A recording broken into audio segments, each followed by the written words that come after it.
I am going to try, as I said, I'm doing some research, but I'm going to try and make it entertaining at the same time because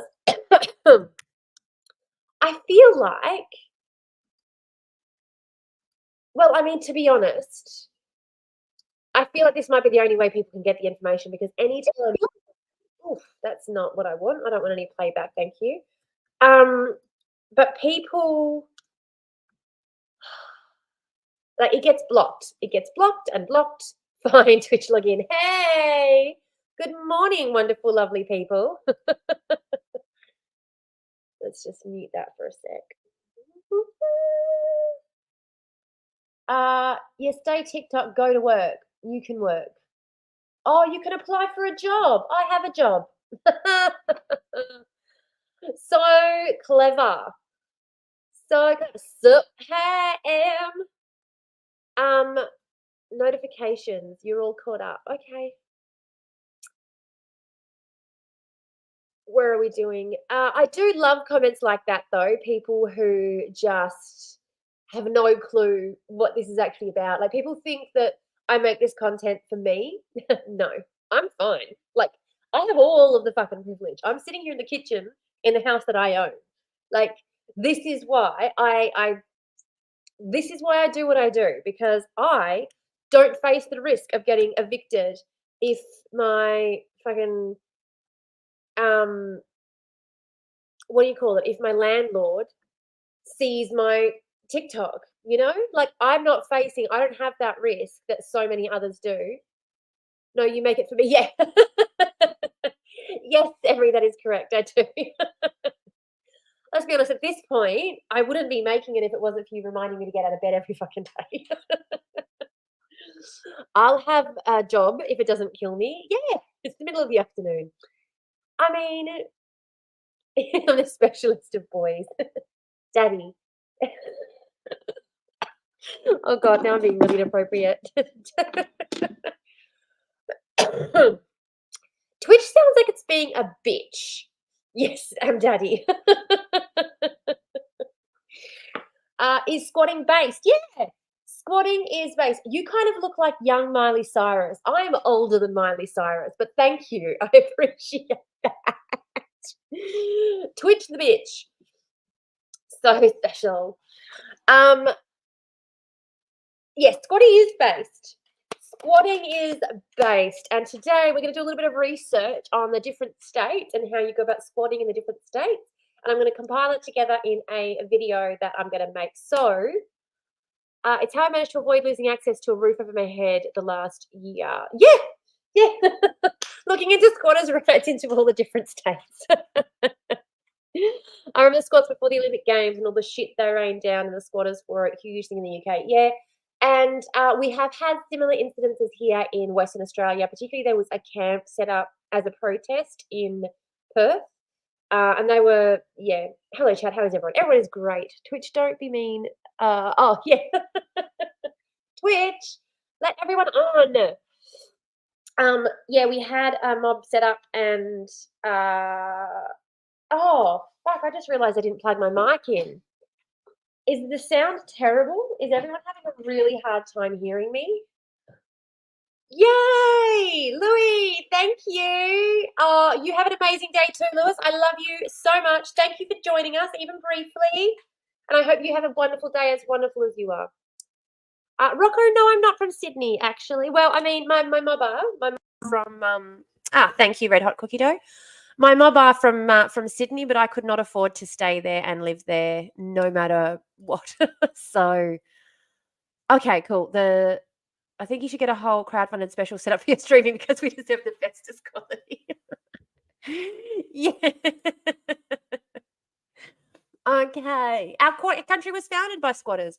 Well, what always makes me laugh is when they rocked up, the Indigenous weren't like, you guys need to pay us rent, you need to pay us for that land. They were like, oh, hi, you need to live here too? Cool, no worries. This is how things work around here. Here's where you find food. Here's where the water is. And then the white fellas were just like, cool. Bye. Like, not funny. Like, I'm not laughing. I am the color that I am because of our long history of bullshit racism in this country. Not funny at all. Just ironic. Ironic that I got people having a go at me for teaching people about squatters' rights when I'm not doing anything illegal.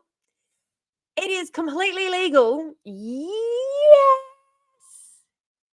Yes. So excited. Hey, guys.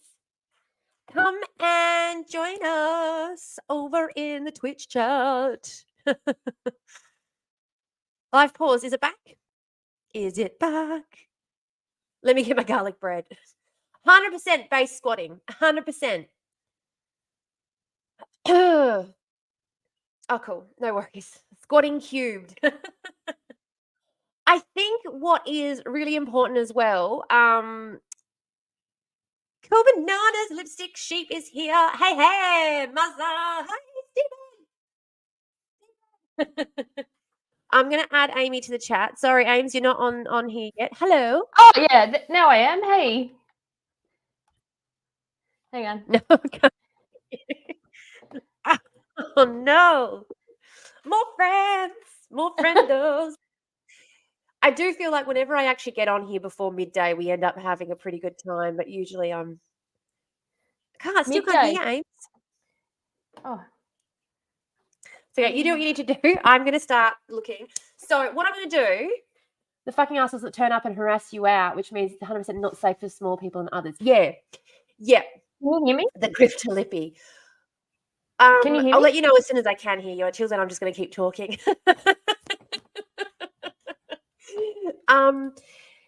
Let's go for a new record. All right, grifting stream. So, yeah, this is what I want to do. I want to try and... oh, you can hear Ames. Oh, Chippy. Okay, so the chat can hear you. It's just me who can't. Oh, okay. Oh, God. Yeah, I muted. My sound was muted. Oh, so you can hear me. Yeah, now I can. Now that I've turned my sound back on.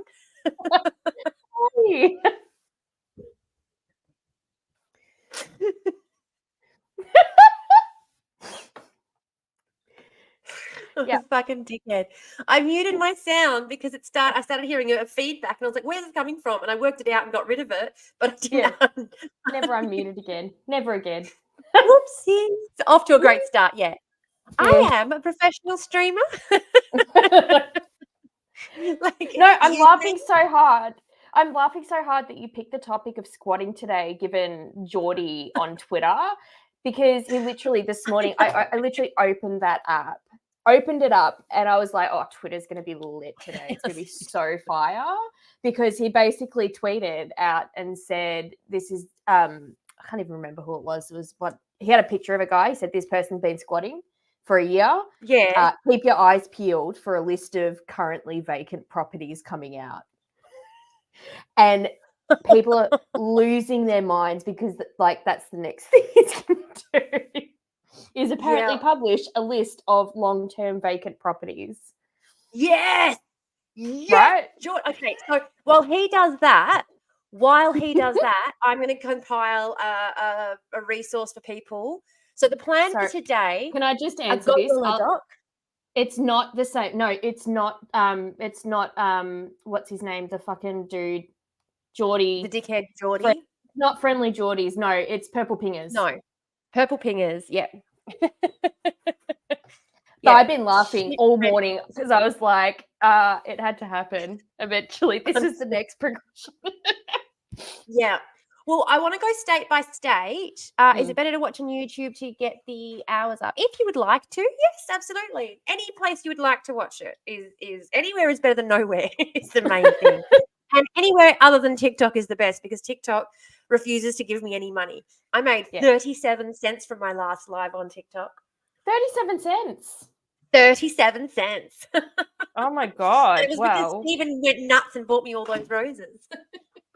So it was actually Stephen who paid me. It wasn't even TikTok. Oh, that's funny. Oh, you have the background. Oh, sorry. Are we? Is there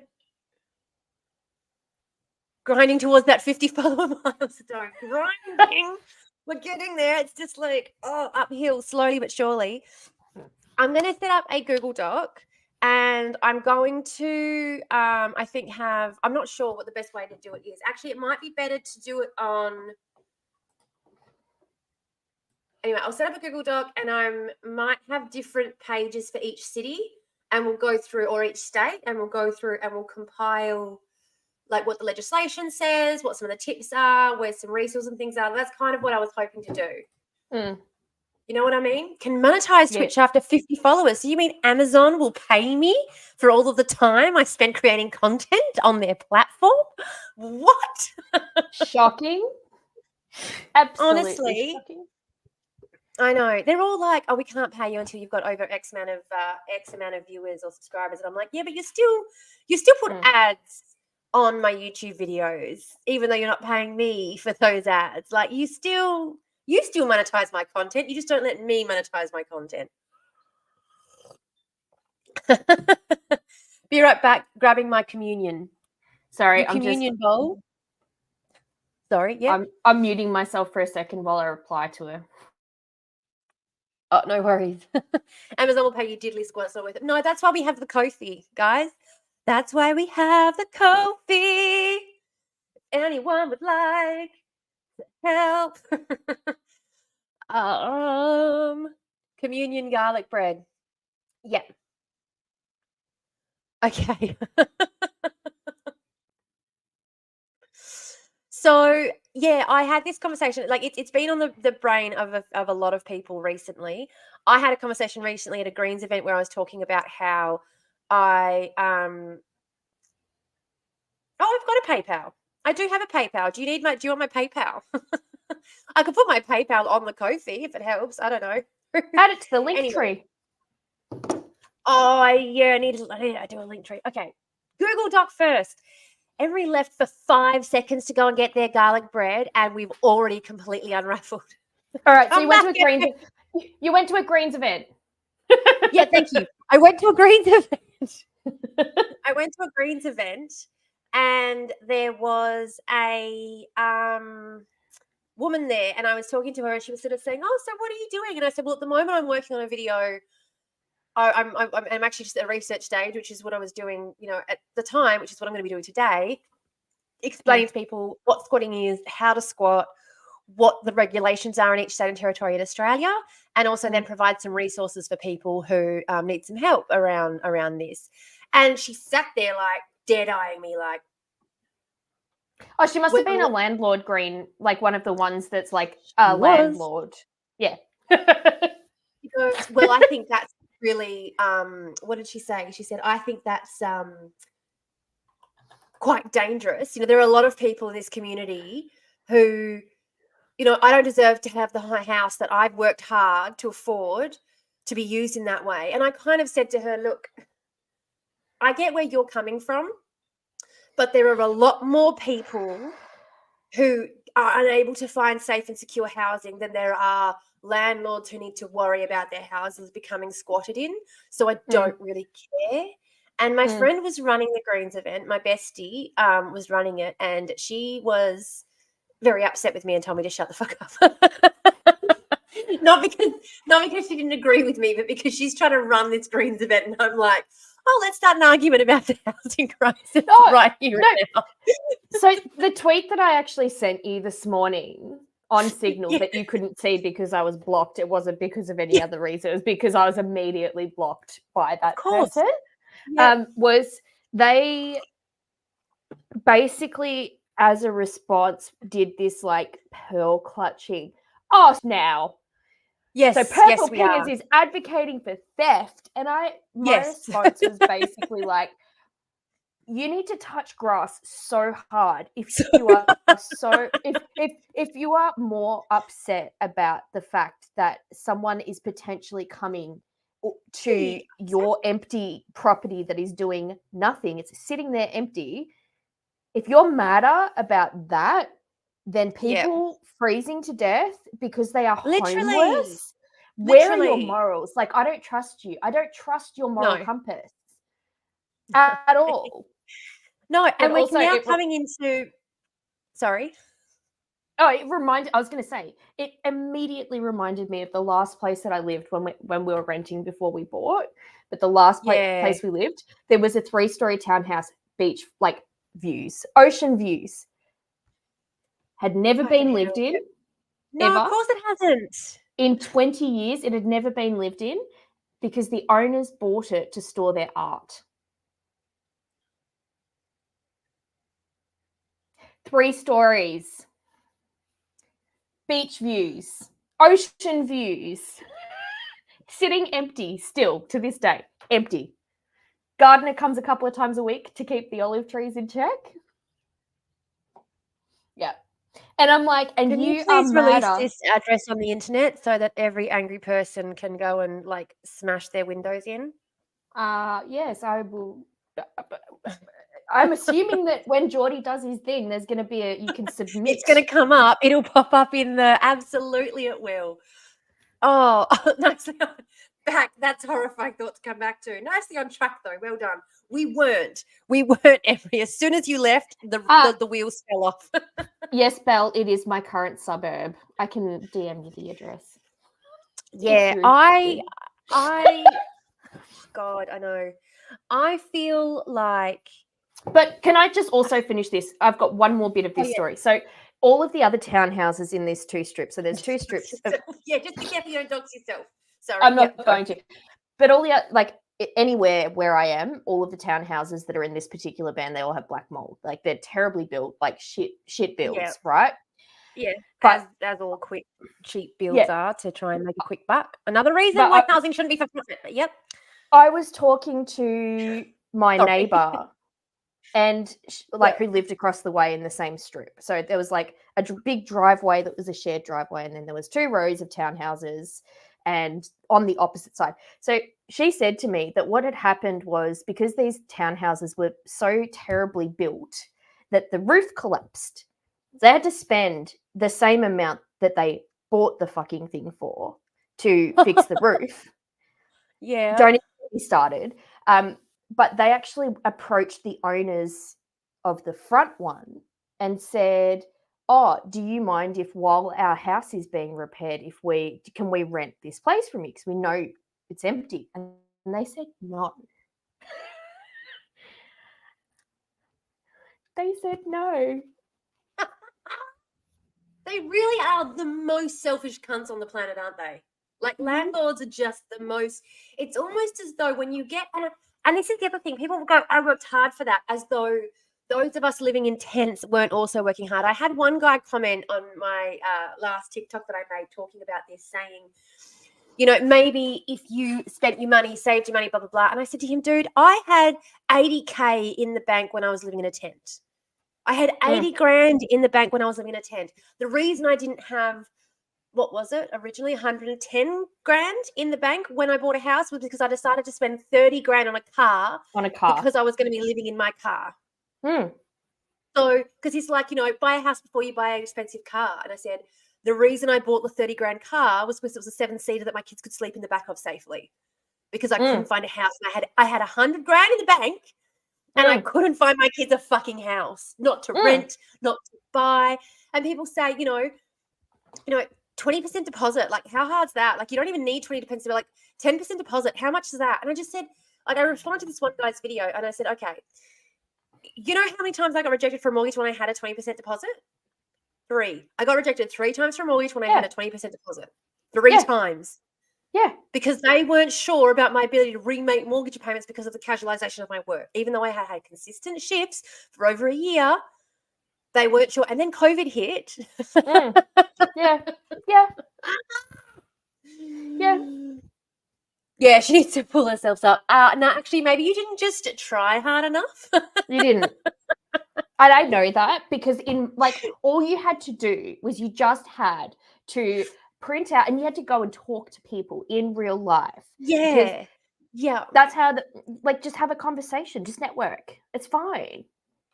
Do you know what is funny though? I will say when I moved down here, when I moved to where I am, Yeah, and Emery made a very good point. My payments are 30K a year. Explain to me where I'm making savings enough to stack up to a deposit.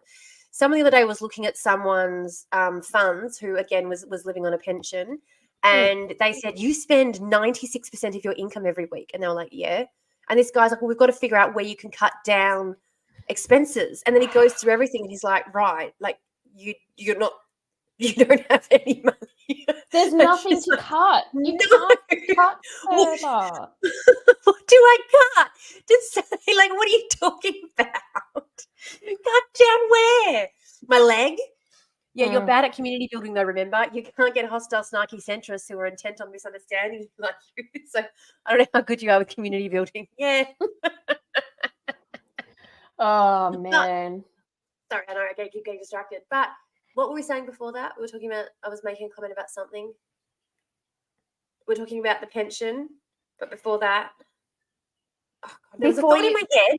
Oh, you got rejected 3 times. That's right. I got rejected 3 times. I was talking about networking. Oh, that's right, networking. That's what we're talking about. So when I moved to where I am now, I picked one real estate agent, and I went to and I was driving from Perth 5 hours and then back in a single day to go to some of these home opens. Like, that's a lot of privilege as well. And I was doing it with my brother, so we were splitting the cost of petrol. I mean, we were splitting the cost, like we were splitting the using his car sometimes, my car sometimes. We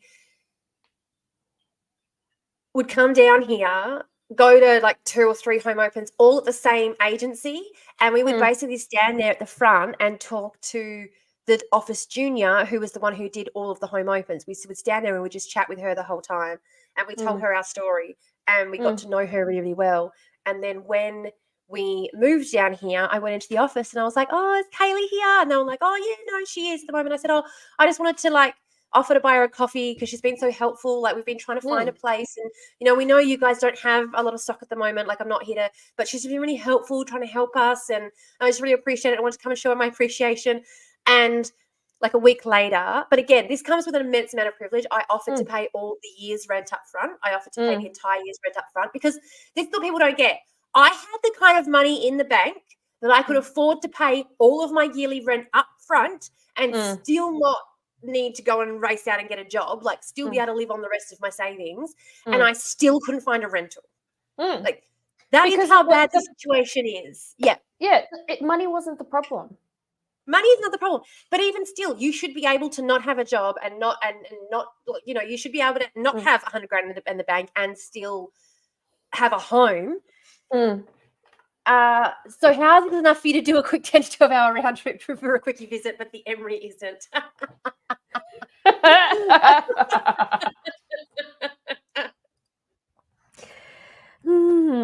That feels like I mean, if I had that kind of money and I was splitting the cost with someone, absolutely I would. But I had to beg on here to get my tires replaced, guys. Like, remember? Do we all remember that a few weeks ago? Times have changed. I now have a mortgage. Yes. Good old mortgage. I miss the days of like I don't know. It's and the community giveth. It does. It does. It is. And the rhetoric around it, this is the problem. And this is why we're doing squatters today. This is why we're helping squatters figure out how to find you on Twitch or YouTube. Emery, how do they find us on Twitch or YouTube? So if you go to my profile page, there's a link to my Ko-fi. All of the links to everywhere you can find me is on my Ko-fi. And the reason I've linked my Ko-fi there is so that you can also join the Discord and join the community if you want. It's nice and easy. Just sign up to do it on the page. Or there is a labyrinth, there's a minotaur, there are no, if you search up Tomorrow versus the Void on the platform, especially on YouTube, you get a lot of right-wing dickheads purposefully misunderstanding my takedowns of Christianity. I missed your Easter stuff because I tried to stay off the internet when my wife's actually home. No, I mean when she's home, like when we actually have time off, I'm like, I'm going to spend time with my wife. But that being said, I did watch it back and it was great. I Okay, no spaces. It will come up with profile. Maybe it just doesn't know why I'm searching for myself then. Maybe it's like, I'll show you other content because why are you searching for yourself? But every time I search for myself, I do not find my profile. I find all of the right-wing. Oh, there's a lizard in the house who's hiding behind the broom. And my cat's playing with it. And, oh, it's about to go down. It's about to go down. The broom's going to go down. Oh, no, it's not. It's a very sturdy broom. Yeah. There it goes. Yeah, if you're on your own profile and searching for you, I don't know how much that would work. I mean, I was signed out. I'm not, or was I on incognito or something? I'm not that silly. I probably wasn't. I probably am that silly. But anyway, don't Google yourself, kids. No. I mean, I do Google myself quite often, actually, just to make sure the paper Daily Wire, Daily Mail hasn't decided to start quoting me again. So what city should we start with? Freaking fail. I think let's start in the heartland of Australia, as in the political heartland. Let's start in Canberra. Do we want to know how to squat in Canberra? Yeah. If we do Canberra, we'll also be doing the Northern Territory at the same time because given that it's legislated by federal legislation. So we're two birds, one stone. A quick and cheeky overall how-to guide. But who wants to live there? To be honest, the NT is better. But who wants to live in Canberra? That's true. The NT is way better. The NT and I'm really enjoying the fact, I'm loving the fact, especially since they were using her so heavily during the whole, what's it called? Referendum that we had to have. Like, I don't know why Albanese pushed that. Annoys me, the voice. Yep, referendum. We have never had a referendum in this country pass without bipartisan support. I don't know why he would put it forward without the Liberal Party support. Like, it just doesn't make any fucking sense whatsoever. But after the Liberal Party used Jacinta's voice to try and crush the voice, I don't know why they didn't come out and say it beforehand, or unless they did and just the media didn't give a shit.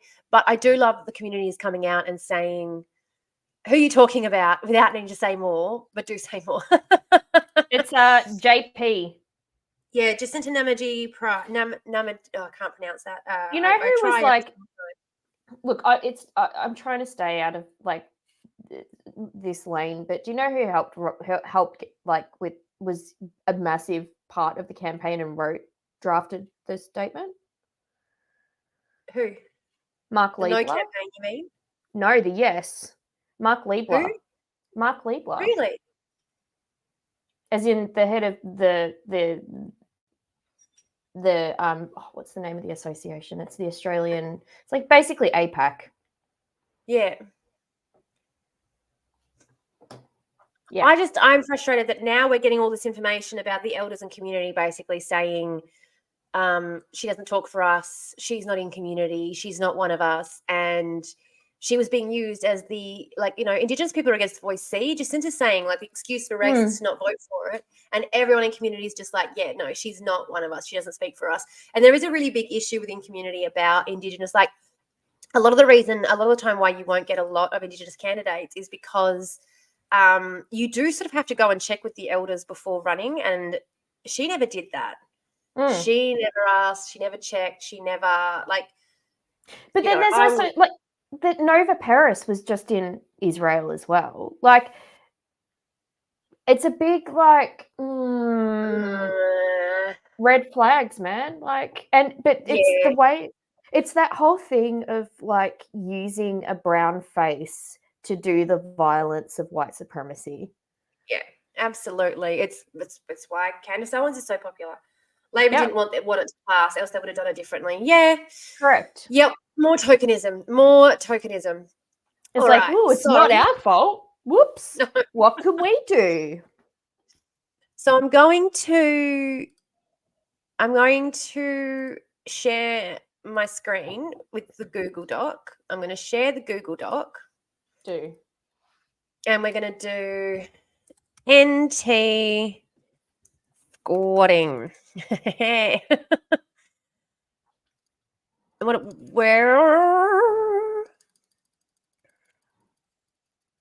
I know this is really painful for everyone to watch, but everyone, you just get to enjoy watching me just one by one and then the other way. I like that it's Okay. gigantic formatting. This is fabulous. Maybe that is a bit too small. I want to make sure everyone can read it. Let me in. I promise I won't vandalize, maybe. I want to believe you. No. I do believe you. I am going to share it with you. It has to be through. I'm going to put it on the general. Here we go. Or on this. Here we go. Where's this? Google Doc. Oh, maybe I should have put it on the other. I never know where to put things when I'm doing it. Control V, Google Doc. There we go. It's on the. It's on the Discord. Oh no, Blood Gold. I still gave you the link, even though I know you're going to vandalize it and make my life a living fucking hell. Still gave you the fucking link. Anywho, maybe I should zoom in on the page. Maybe that would be.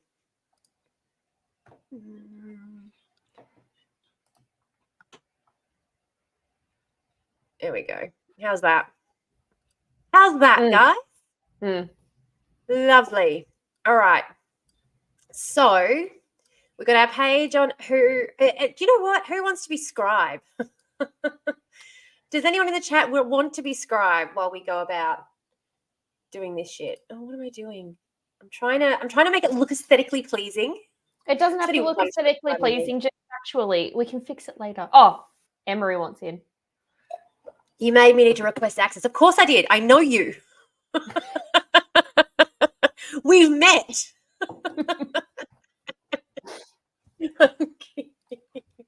I'm kidding. Oh fuck! How do I do this now? Like, what have I done? I don't even know what you're doing. Like, all I can see is the I don't document. know what I'm doing either, to be honest. And I'm just gonna stop sharing for a brief second while I try and figure out what I've done. Fix this. Oh, there we go. Fixed it. It's all good. Oh, got it. Access requested. I got 2 of you already requesting. You guys. I want to piss about. Kim, you probably shouldn't have put that in the request. I want to piss about.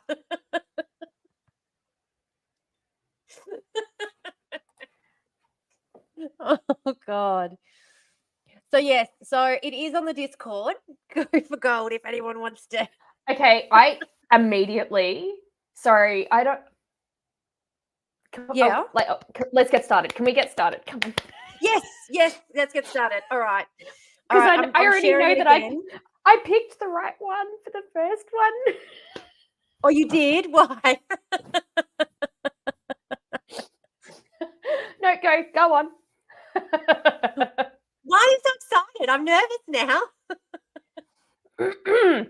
All right, go ahead. My meme channel. Okay, Woke University. I did. Tag yourself. I'm definitely lazy. Socialist algebra.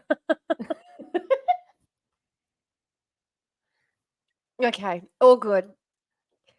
Oh, yeah. So now we have a meme channel created by Emery so people can share their memes on there. Em and Kim are just squatting in the Google Doc. It's fine.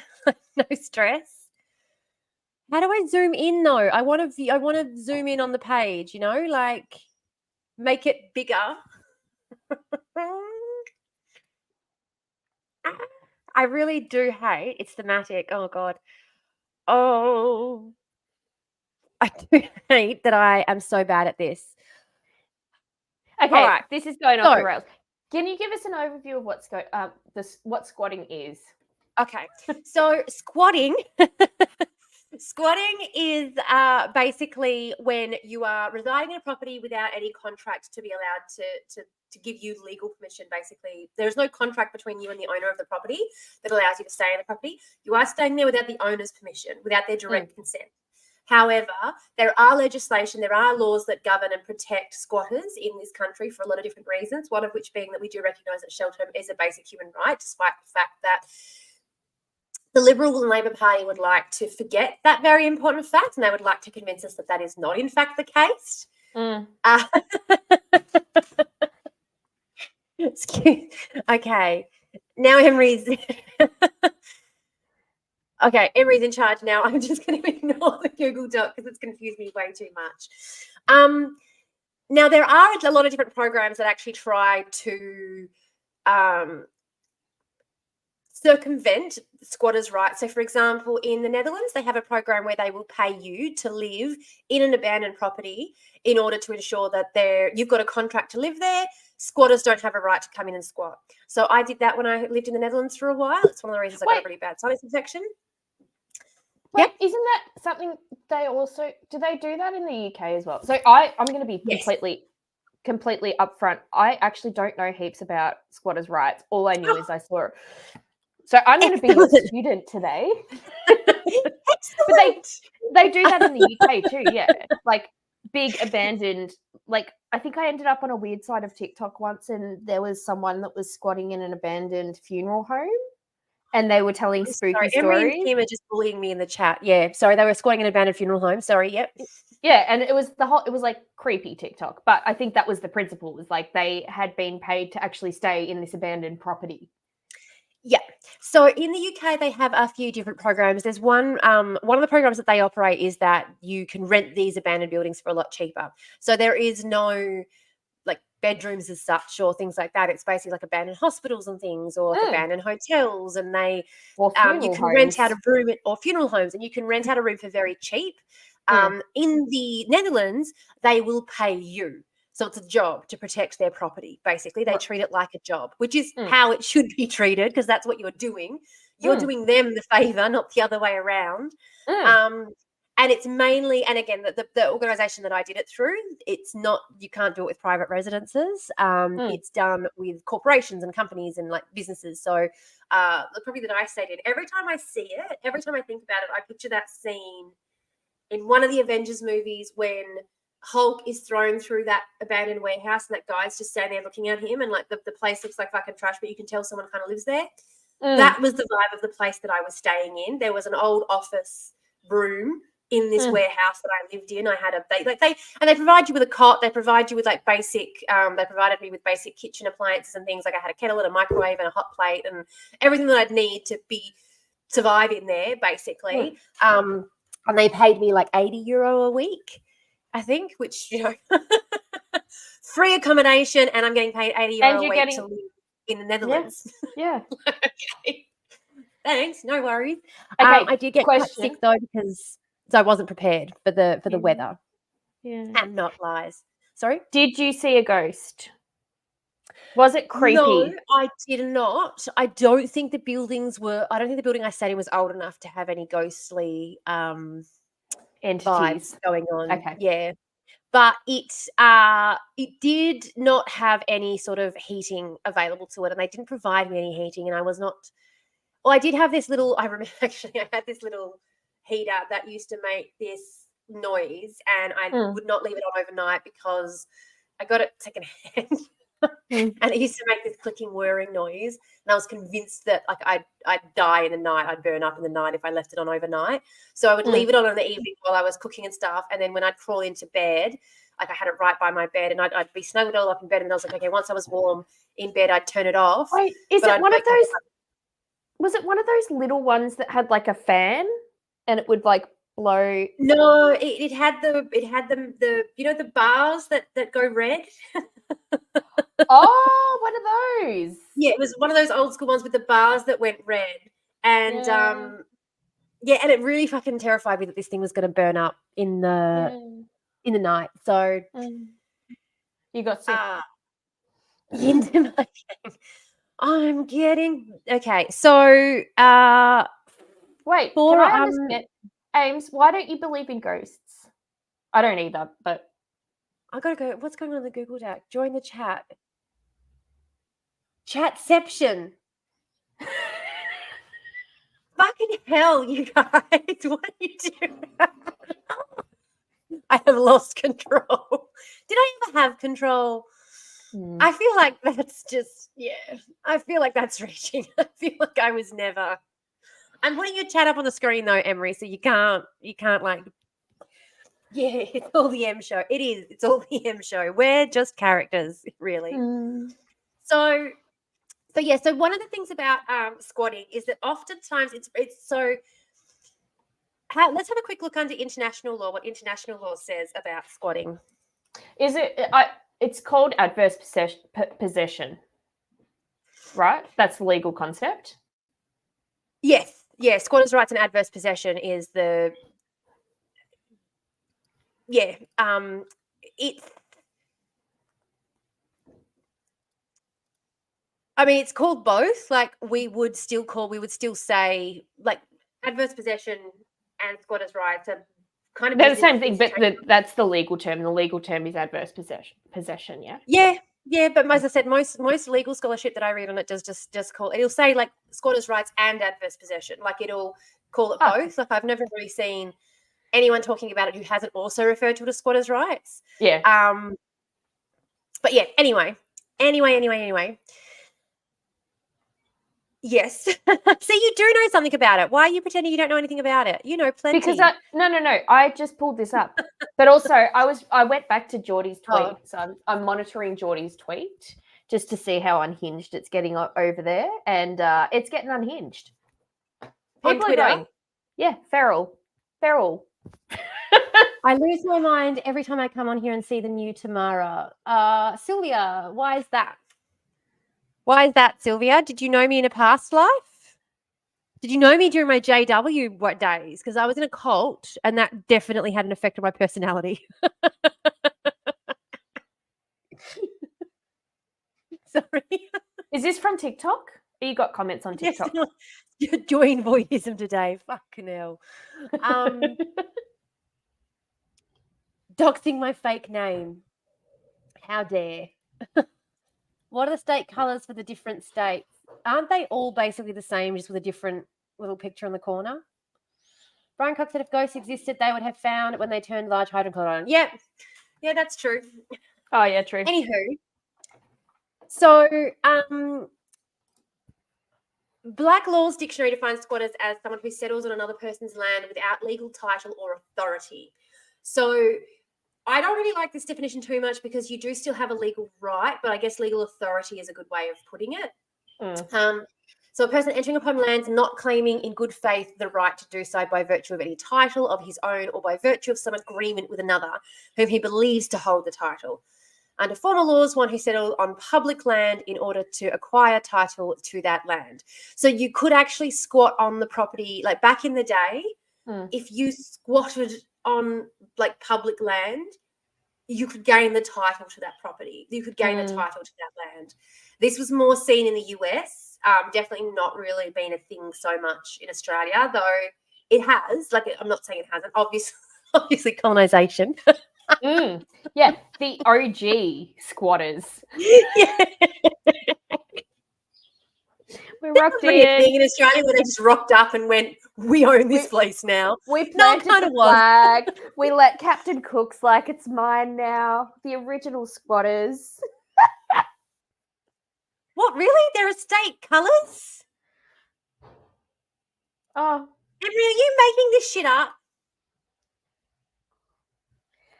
Are they making this shit up? Tell me. I don't know.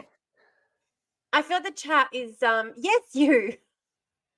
I feel like the chat's no, you're not. You're messing with me.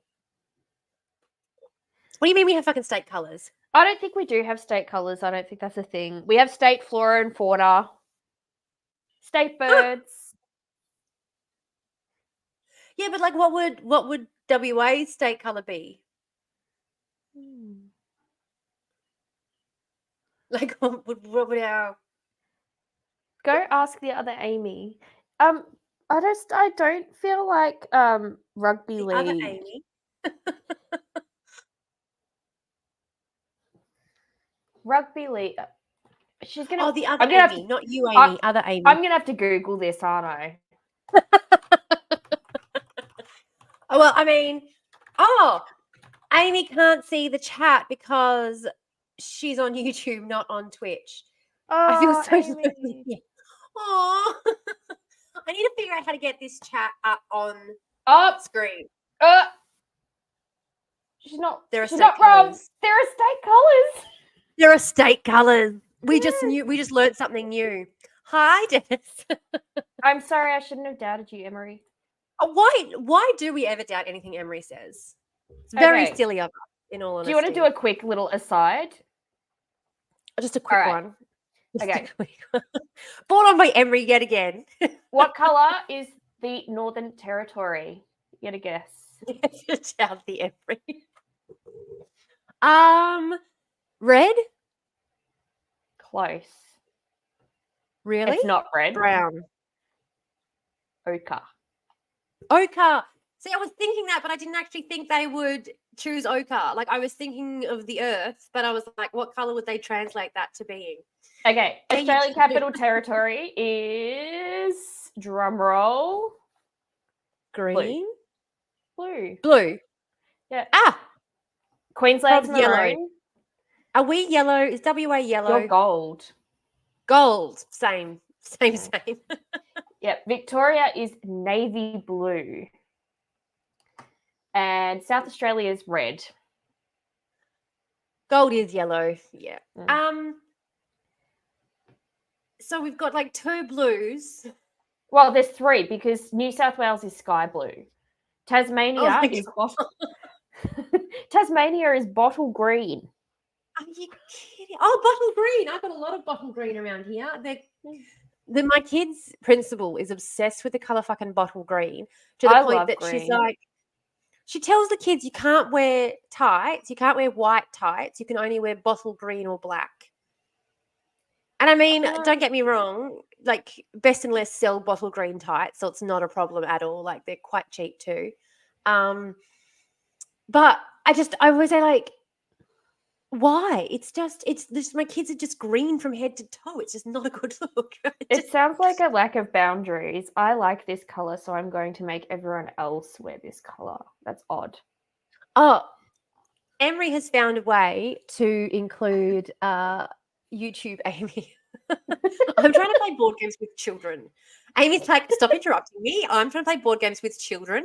Like, okay. Doing important things. Okay, so the point of actually identifying YouTube, Amy. Look at you making it work. Okay, yep, sorry, continue. So Emery, to start with ACT and the Northern Territory squatting laws, the colours you're looking for are blue and red ochre, if you wanted to format the document. Right. Now, getting back to squatters quickly. Traditionally, squatters have been framed by both the government and the general public as being like a criminal entity. And again, this is another one of the reasons that I talk a lot about how we define crime and how crime is time and space specific, because in the early days of the US settlement, in the early days of Australia's settlement, squatting was the thing that was just done. So it isn't about the action. It's about who's doing it and when and where they're doing it that makes it criminal.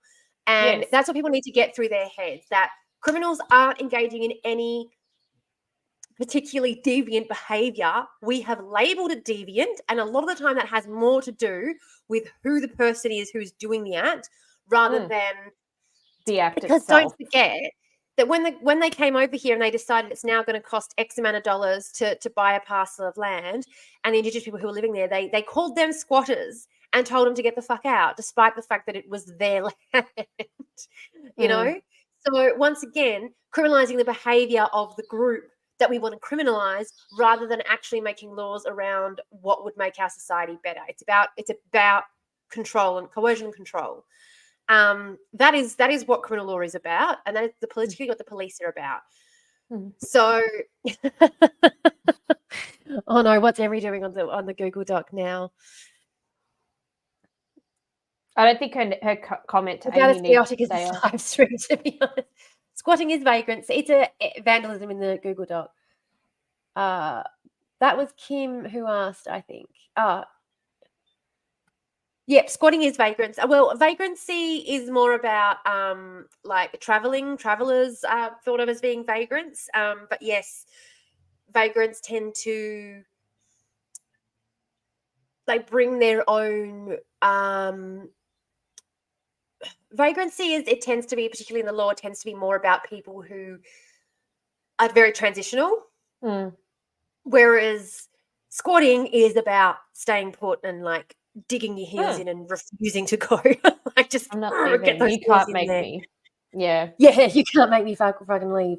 So, in a lot of places around the world, actually, like this includes like the US, Germany, and the UK, squatters can gain the right to own that property through what we were talking about, the adverse possession laws, the squatters' rights laws.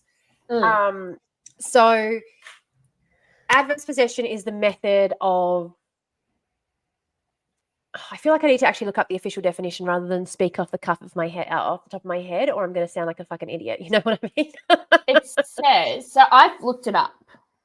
So it says the doctrine of adverse possession in Australia was inherited from England. Shocking. Yep. 100%. Most of our legislation, pretty much all of our legislation was the grand tradition of. Sorry. Okay. Yep. Continue. Yeah. Adverse possession arose in and was suited to a land law system based on possession and relativity of title. Various approaches were undertaken in this area in Australia. The limitation period for the land varies among states. So basically, you have to prove to the titles office in the state of jurisdiction that you've occupied the land. Sorry? Yeah, there are 5 elements to adverse possession. I always remember that because it's like 5 elements to moral panic as well. Like there's always 5 elements to everything, so it's really easy to remember in law. They're always picking the number 5. The 5 but elements. Yeah, there are 5 elements to squatting. Yes. So there's you have to prove you've occupied the land for the entire statutory time. Yep, If there's continuously, if there's any permission form, possession can't be claimed if you've been given permission to live there. Yep. Any person who's ready to take possession of an unoccupied property subject to the state of jurisdiction may claim unfavourable possession. In a case when adverse possession has not been fully developed, is not organised, and lacks order, this is called incomplete adverse possession. So there's a required length of time for the land. Sorry, that was a really difficult sentence to utter. And then there's limitation periods for the Crown. So I'm assuming the limitation periods for the Crown is the amount of time that the Crown can challenge? Yes. Yeah. Yeah. So basically, like a statutory limit. Yeah. So the possession has to be, it has to be open, like it's not secretive, like not as in it's not secretive, like as in you get there and you're not trying to hide it. You're like, I live here now. Like it's an open, honest thing that you're doing, basically, squatting. Continuous for the entire period without break. Like you can't, and this is why quite often you can't squat alone. You need to squat in a group. Because you'd have to actually take turns. So the property is you have to have someone at the property at all times, 24 hours a day. If there is any break, you do not have squatters' rights. So it's a good idea to get a group together to do this so that you can do it together.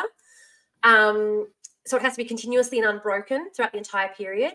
It has to be for the entirety of the property. So it can't be like you're squatting on the back corner of someone's farmland because, they own the whole property. So you don't suddenly own the property because you've been squatting on a corner of their farmland, or like if you're living in someone's shed, if someone offered to let you live in their shed or in their spare bedroom, you can't then claim squatters' rights over the entirety. No, because you have to your right to possess. Yeah. Yeah. Or even if you move into somebody's shed without them knowing, you can't then, because you don't have the access to the entire property, you can't then claim adverse possession. Yeah. And as you mentioned before, it has to be against the owner's interests or not in according with the owner's interests. There's no agreement for this to take place. The owner isn't happy that it's happening, basically. And I mean, that one's really easy. Yeah, you just have to take. No, I just pulled up.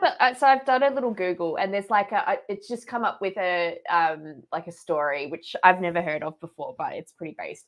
So there was a guy. So this is from 2018. There's a guy called who was a property developer, but he found an empty house sitting in Sydney, and so he moved in, changed the locks, and then listed it for rent. And he won the right to become legal owner of this house, which is the house ended up being worth $1.6 million. Now, I worked hard on that vandalism heart.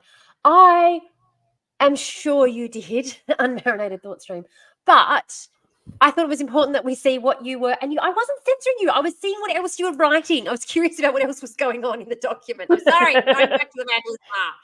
Okay, I won't do it again. I won't do it again. Gotta know my place. Gotta know my place. So yeah, we just spoke about the 5 elements of squatting. Excellent.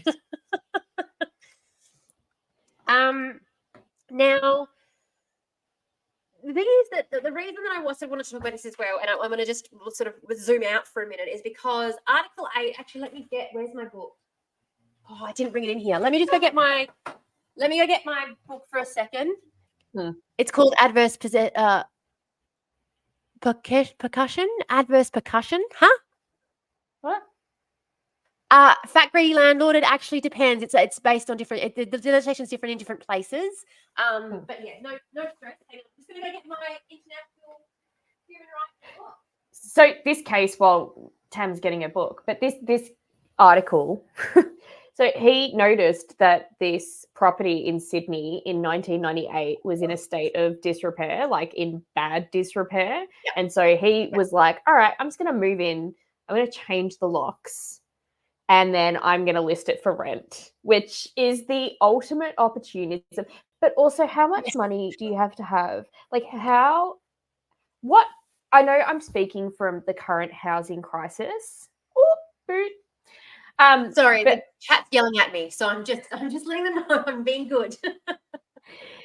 I know I'm speaking from the current housing crisis, but how do you literally have a property that is sitting there vacant and empty that someone can move in for 15, 20 years, rent it out, and you not know. And you don't know.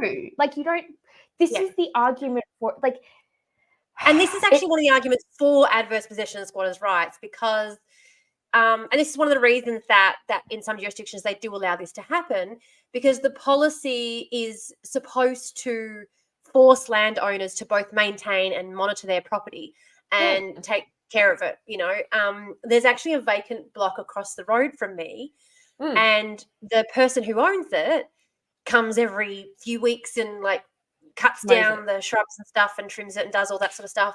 And I think, well, part of the reason obviously is because you continue, but there's like a lot of what do you call it? Like there's a lot of like people dump a lot of broken, and they take trees and stuff down, they dump them over there. And so we get a lot of people who come, they know the spot and they cut up the trees for firewood and stuff. So it's kind of become a little bit of a community hotspot for that, which is great. But the guy who owns the block is always coming around and checking on it. Like I see him, I've only been here a year and I've seen him at least a dozen times, you know, and that's why I think, well, that's what you need to do. If you want to, like, you know, you bought a block of land and you can't afford to build on it yet, you know, you're still stuck renting, no worries. Continue maintaining and taking care of it. And whenever anyone says, oh my God, you're telling people how to squat, it's like, yes, thank you. The green voice. It's just explaining it to us like we're not doing this anyway. I'm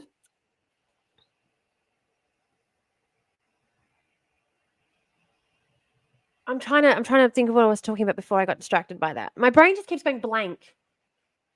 Well, we were talking about this dude, like, and how it's insane that you can have so much wealth that you could have a house that just sits there. Don't even realize, like, you don't even realize that what has happened with that property is it's like being taken over and it's literally being rented out by someone else. No, and this is exactly the reason that whenever anyone says, oh my God, you teach people how to squat, like that's so irresponsible. I'm sorry. If you don't know that someone is living in your property for 12 years when they haven't tried to hide the fact, I don't give a fuck. I don't give a fuck. You clearly weren't using it, and they needed it, so fuck off. But yeah, this is squat what I in groups. circle. Squat in groups. Must be in groups. Where I circle back around to like the rage that people feel of you're encouraging theft now. You're encouraging theft of property. It's like, no, why aren't you actually madder that we live in a society where people are homeless, like homeless, homeless, and like dying. you know that, and dying, and you care more about the right of this selfish fucking landlord to have a house sit empty in the middle of a housing crisis while they point their fingers and blame it on immigrants. Yep. And exactly say it's immigrants, it's their fault. It's not Airbnb. It's not the lazy immigrants stealing all our jobs. I'm so over this rhetoric. The lazy immigrants stealing all our jobs. Do people not realize what a fucking... They're coming here to get our government pensions and also steal our jobs and also steal and buy all the houses. I'm like, and also, we're not going to talk about the fact that they're doing the jobs that, you know, other people don't want to do because they're criminally exploited and underpaid. Like, that's not a conversation anyone wants to have. No. And like Emily pointed out, like these people who are moving into these places are taking care of the properties. They're keeping up with the maintenance. They've been abandoned. They would fall into disrepair if it wasn't for these people moving into these places and doing this work. And again, this has a really long history. Like the conversation around, like this is right back to feudalism. It goes right back to fucking feudalism. The idea of land not being used correctly or land not being like it does. Like it is exactly from feudalism. It's like it's actually like if you're not using the land productively, if there's not a productive use of the space and the land, then it's actually just a correction that happens where that's seized and it is used for productive purposes. Like, yeah, absolutely. And like, you know, if we have a look, I mean, we can go right back. We can go back even further than that. Like if we have a look at even... Oh, sorry, that's right. This is why I went out there. Article 8. Article 8. That's what I was... What was I doing? So this is Article 8.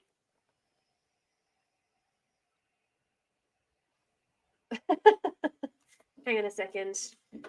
I've got the wrong article. Give me a sec. Have I got the wrong article or have I got the wrong document? Give me a sec. No.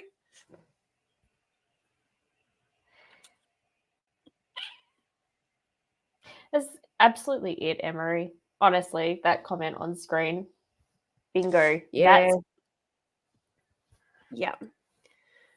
Article of what now? Yeah. They're all descendants from immigrants. Yes.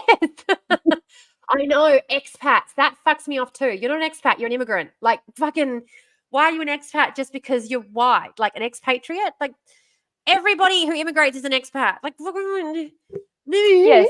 Yep. But also, it's the term illegal asylum seeker as well for me. Like, it is not fucking illegal to seek asylum. No, like I know. Just no. Yep. So,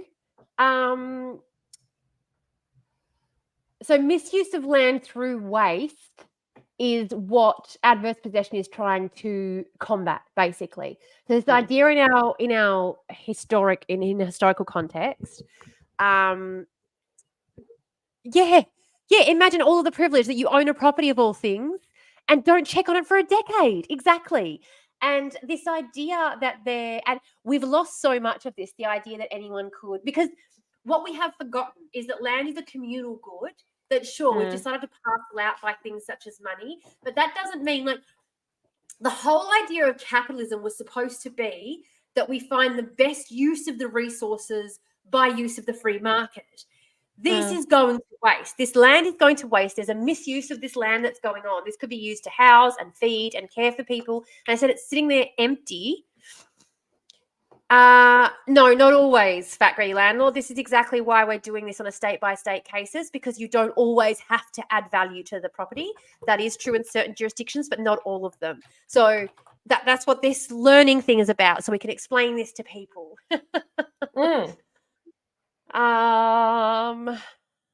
God almighty, hang on a second. I'm just going to mute that for a second because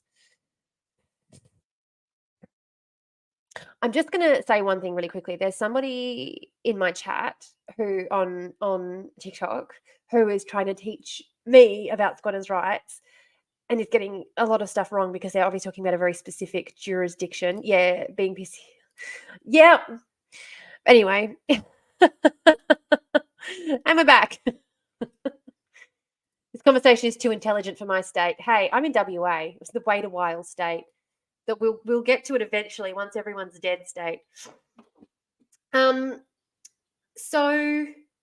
oh shit, I just realized I muted myself so I wasn't clicky clacking. oh. So everyone under Article 8 of the, now this is, we're talking about the Universal Declaration of Human Rights is what we're reading. Yeah. Love it. Everyone has the right to an effective remedy by the competent national tribunals for acts violating the fundamental rights granted him by the Constitution or by law. That's Article 8. That's obviously not the one that I was thinking about. Where is the one I was thinking about?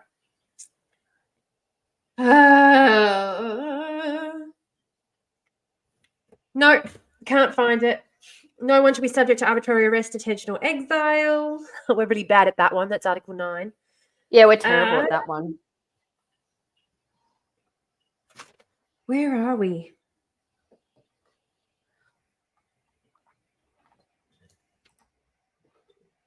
No, can't find it. Can't find it. I'm not going to spend the whole time sitting here reading it. It's fine. We can add it into the notes afterwards. I do love that we have not yet hit ACT Northern Territory. No. No. We need a moderator. We do. It's just everybody's in charge. This is what happens though when I keep ignoring them. That's helping. No, when we also make them the note taker in the document. There's hey, I didn't make every note taker. Every jumped at the chance. All right. Well, you called my boss about the Google Docs. Yeah. Yeah. You can't blame chat. We'd be making the document. Yeah. You guys are making the document while we're still not. Okay, let's go back to the history of it a little bit, because this idea of it being a balance to the misuse of property is really important. And it's something that whenever we're talking about the law and the law trying to balance these two tensions, it's one of these things that, again, landlords will sit there and go, this is fucked, it's not fair, like this interferes with our basic right to own property and not have our property be interfered with. But there's always, the reason laws exist is because there's a tension between conflicting interests. And we have forgotten about the law of the commons. We've forgotten about the commons and the fact that there is a limited amount of land on this planet. We all have to get along. We don't all have a right to deprive everyone of their basic necessities and needs, and housing is considered one of those. Access to land is considered one of those. And so there is a tension that exists here. Like, whether people want to acknowledge it or not, whenever you are purchasing property and taking it out of the common usage, you are depriving others of that. And again, the free market, the idea of the free market is it's supposed to make sure that goods, because that's what an economy is about.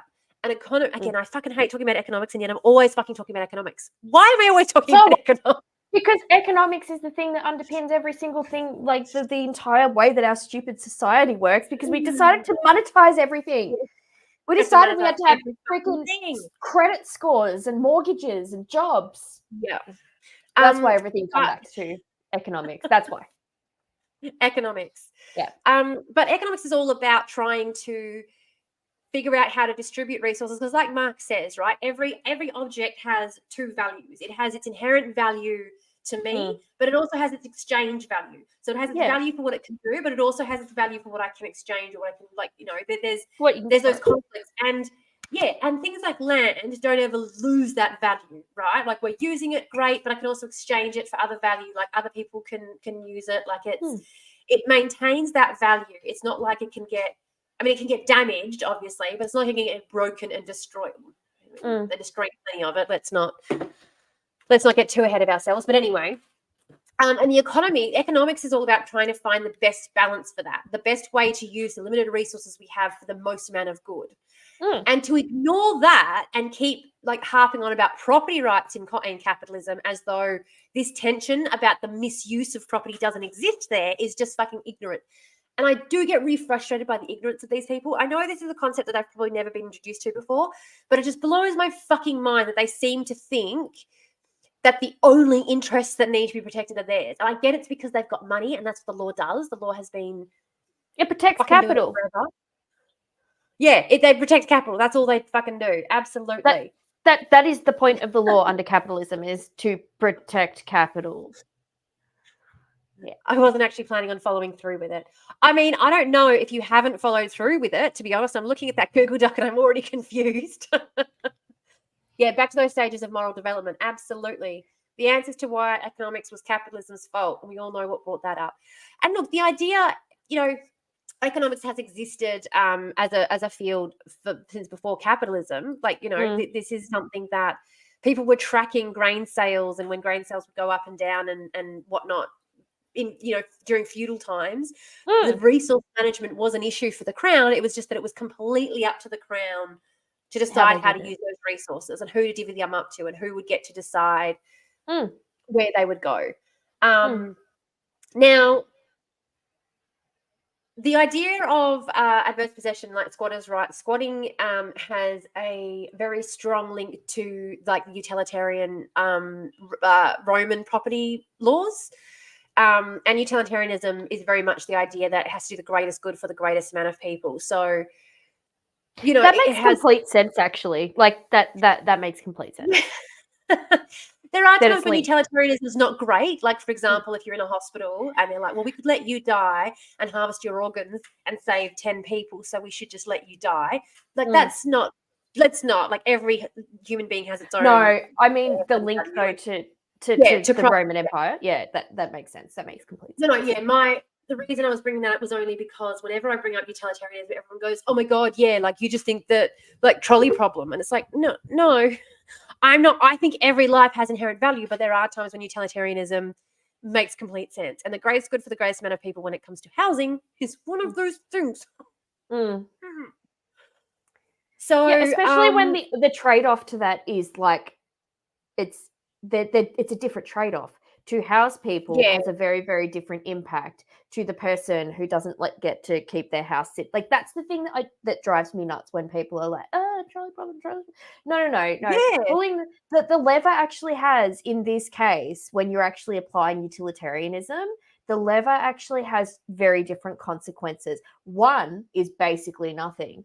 The other is horrific outcomes, like health outcomes, education outcomes, input into society. Like, we're not talking about the same thing. Yeah. I'm sorry. I just saw Emery's derail the trolley joke, and that is perfect. That is perfect. That is the perfect response to the trolley problem. Yeah. That reminds me, someone, one of my TikTok friends tagged me, posted a video about, it was like a hypothetical trolley problem, and I nerded out and I meant to make a video about it, and then I just forgot to come back to it because that's the story of my life. I'm like, I'm going to comment That's on what this. happens on TikTok. That's what happens. I have got like very insightful things to say about this. And then I just never do. I have got like over 1,000 drafts of videos that I've made and gone, I'll post it later. And I never fucking do. I should just go through and post them all and be like, post your drafts. You should. You should do like a dump of 1,000 videos. All of them. Yeah, I have over 1,000. A lot of them I don't post because I end up at the end just going, oh, fuck it, you're just a cunt. And then I'm like, I can't post that. Just edit that bit out.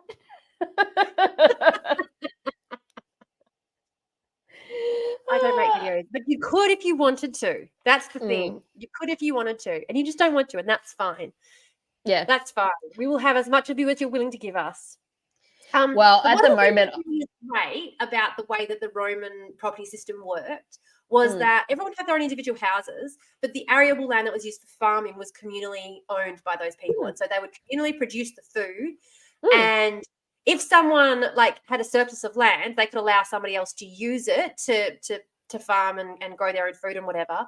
If they weren't using it and also weren't allowing someone else to do that, then someone could come in and take over the land and use it for that purpose. Because the other thing was as well, this way of farming and growing food and things produced a lot of money and surplus for the state because everyone was producing for the state, and excess food. And everyone has to eat.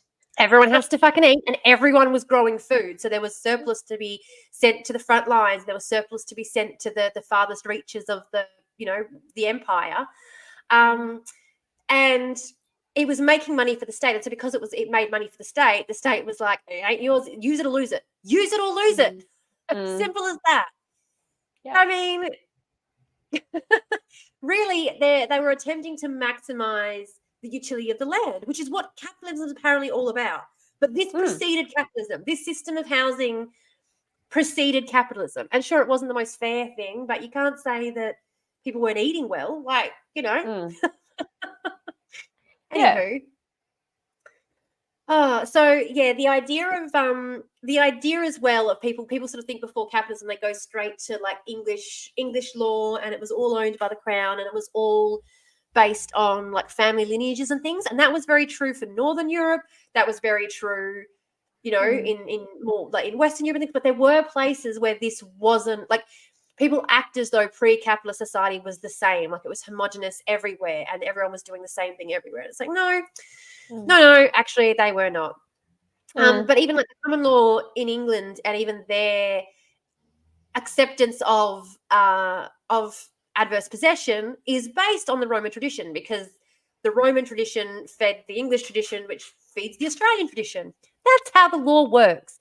Yeah. Which is also why I talk about the slippery slope of the law, because we're constantly building on the legislation that came before. So if we have legislation that allows us or doesn't allow us to do something, that is going to grow, and it's free real estate. Oh. Yeah, I do my annual single argument in the comment section. Dust off my hands and leave it till next year. Video of every time you said cunt all stitched together. How could I?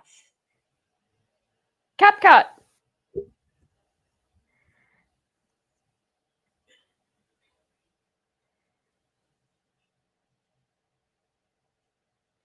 Are you having a thought?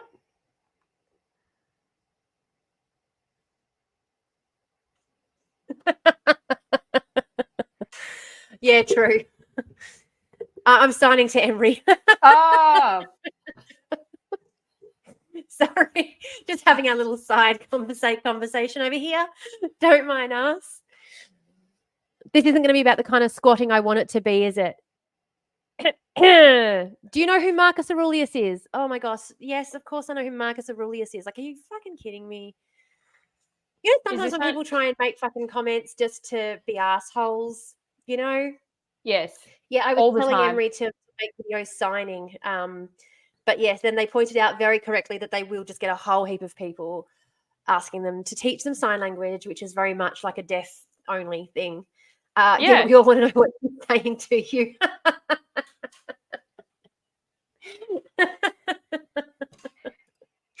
We're having a private conversation, even though I have. This is going off the rails. We're always. If she sits on your face, she legally owns you. Squatters' right to do that.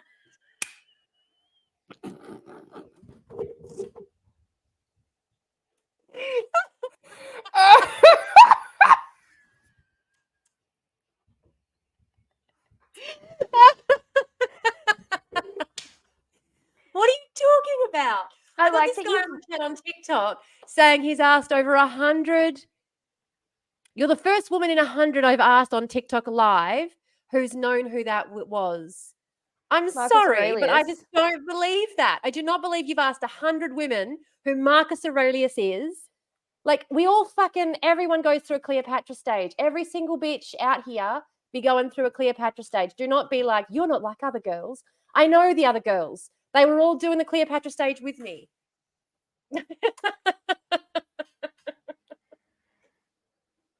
I'll start filming it, screen recordings. You go for it. I won't believe you otherwise, honestly. I have far too much faith in my fellow Woombans and femmes. I think I know that name. Maybe he is a YouTuber. Definitely a YouTuber. Sorry. That's exactly the entire context of every. Are they famous? Are they an influencer? Is Marcus Aurelius an influencer? Yeah, I know that name from somewhere. I just know it. Oh my God. Can I just tell you that joke, the chat, all of your jokes just went over my fucking head. I thought you were talking about the tortoise guy that I was talking about. I'm like, I don't know. No. I jumped over. So I've joined your TikTok just so I can see what comments you're actually replying to. Oh.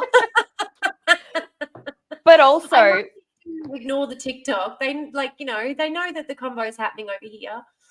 And TikTok doesn't give me any money. Like, I'm not getting paid by TikTok, so they don't get my loyalty. Okay, this guy can go jump. Can I read you the latest? Okay, dreaming. It made me question what goes on in the brains of women, and I concluded not too much. Yeah. Thanks. Yeah. We're over here talking about adverse possession and squatters' rights throughout history and, like, how that pertains to our current housing crisis. So, like, there's plenty going on these people's brains, and I'm pretty sure we're fine. We're good. We're fine. Okay, yeah, I'm on there to moderate, and then I forgot because I am putting my attention in 3 places right now. You do not need to moderate, dude. There are, I swear to God, mate, there are 4 people on there right now, and all of them are friendly except for Totus. And it's fine. Like, I don't mind you're not like other girls people, because I just explained to them that I am like other girls, and they just... I love the other girls. I am like, yeah. I love them. The face sitting. Don't forget the face sitting.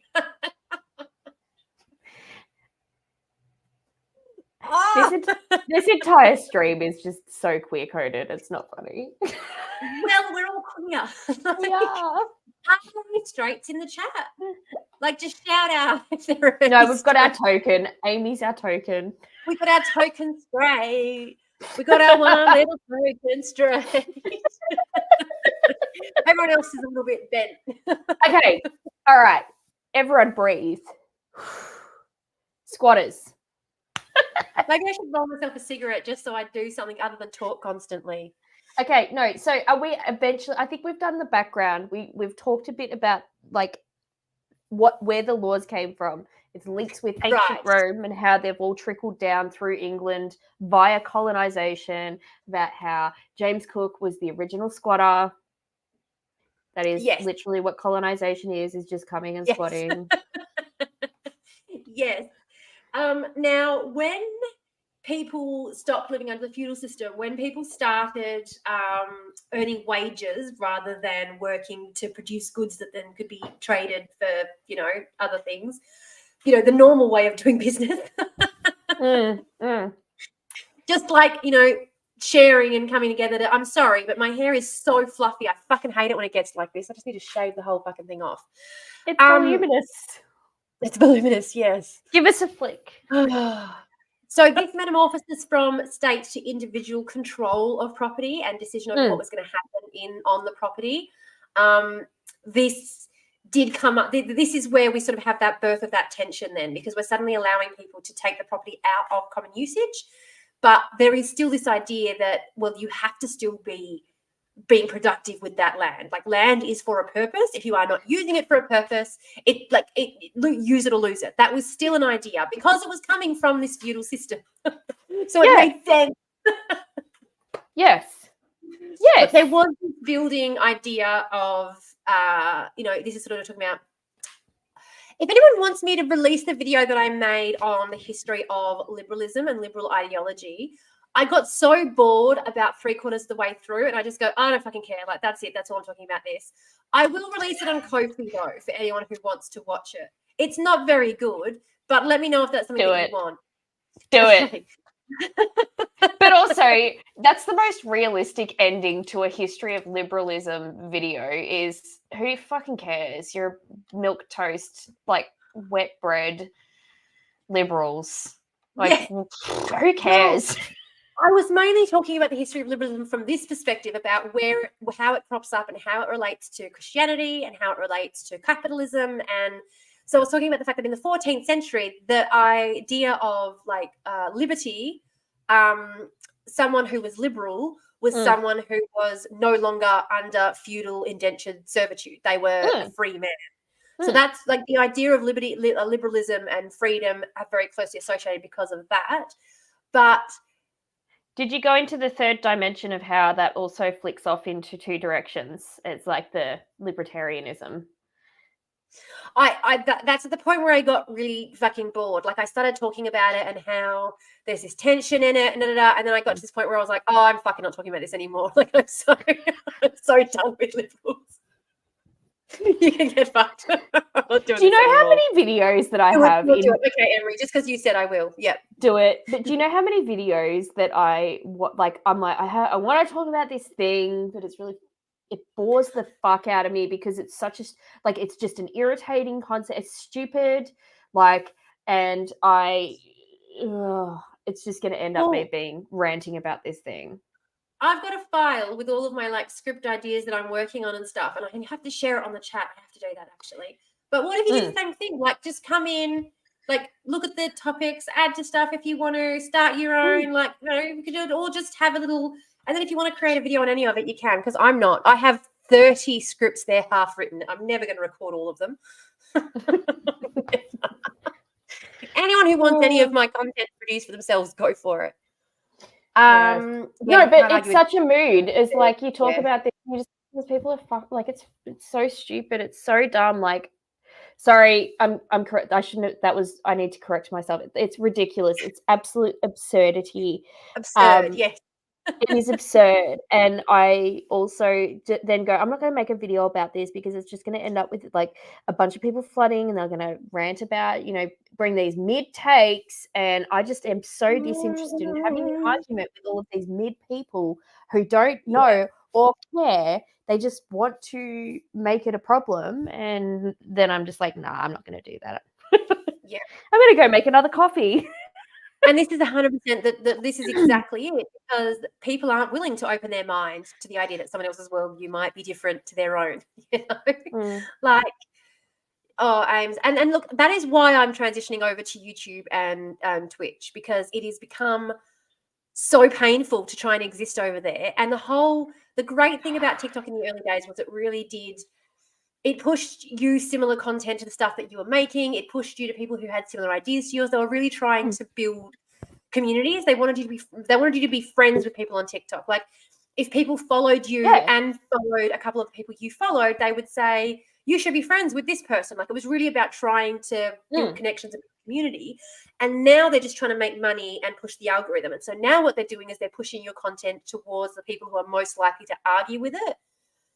And that's why it's now hell on the fucking app. And this is why I need to get the fuck out, because it's not fun anymore. I'm getting out also. And I haven't gotten around to actually making my YouTube account under getting it all back end set up and all of that sort of stuff. But I hit the point where like I lost comment privileges on my third. Yeah. Not comments, sorry, DMs. And I'm like, you're making this app unusable. And it's because you've labeled me in some bucket of running some covert operation because I'm daring to use the word Palestine. I'm not actually investing. Like if the currency on this app is attention, I'm not doing that anymore. I'm not giving you that currency. And why should I? Why should anyone? Like, why should anyone? And I genuinely think people should leave TikTok. I think it should just be done. I would also like to clarify, someone who said that property rights were introduced by Aristotle. The idea of individual property rights is actually a very modern idea. There wasn't really a word in ancient Greek for the individual person separate from their community. So no, Aristotle did not introduce the idea of individual property rights. because there isn't a word in ancient Greek. What? It's the same guy. It's the same. Do you know who Marcus Aurelius is? Yeah, I know. It's the same guy. Do you know who Marcus Aurelius is? Who wants to now miseducate us about Aristotle's view on individualism? Yeah, but we've got nothing going on in our brain. Called Inventing the Individualist. Oh, God. And it goes into how we can thank Christianity for inventing the individual. Yeah. So no, Aristotle had nothing to fucking do with it. But anyway, my best in UK left TikTok 18 months ago and is having a lot less angst in life about it. I think, I think we should talk about Plato more. I mean, I'm a Hegelian myself. I'm a big fan of the big promoter of the dialectic. Everyone says the inventor of the dialectic. No, he didn't invent it, but he did polish it, shall we say. He did. Yeah, he polished and refined it.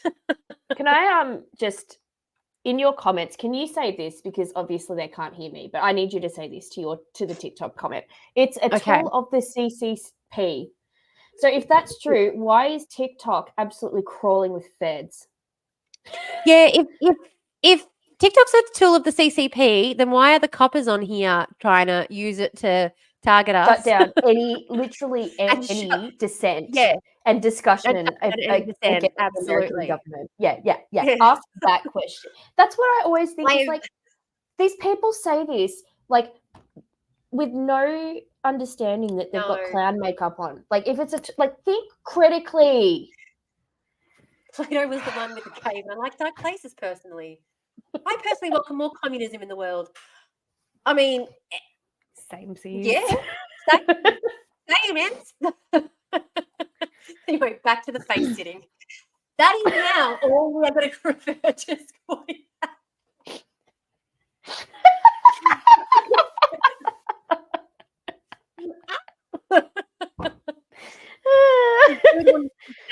or something. I don't know. Face sitting and communism. We just need to change the tagline on the Discord because that's it. That's the one. That's like. I missed the name of that book.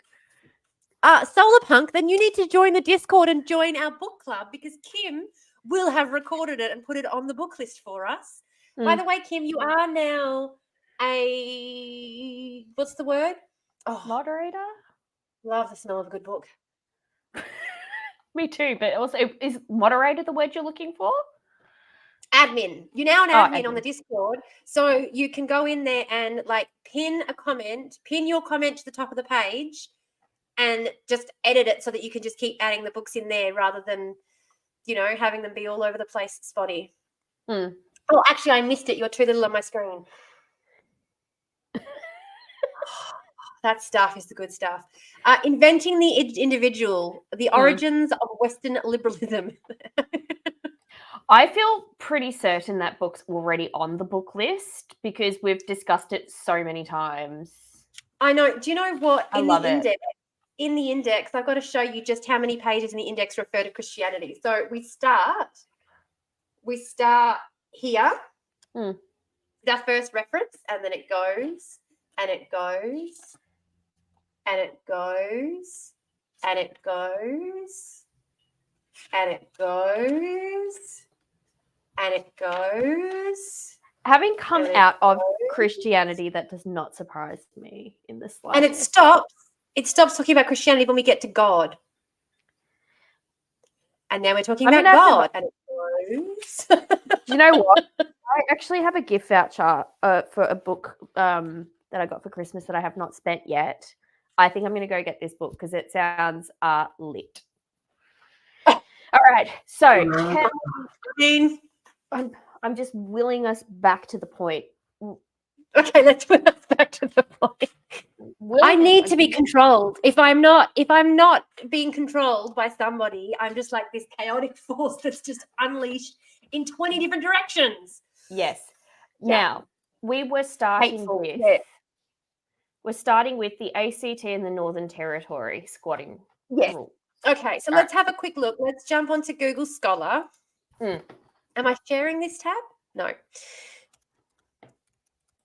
let's jump onto our Google Scholar and let's have a look at Northern Territory adverse. Let's it comes up with adversarial. I'm like, yeah, Northern Territory is quite adversarial. Oh, Have it you seen really who's is. running the place? Mm-hmm. Adverse possession.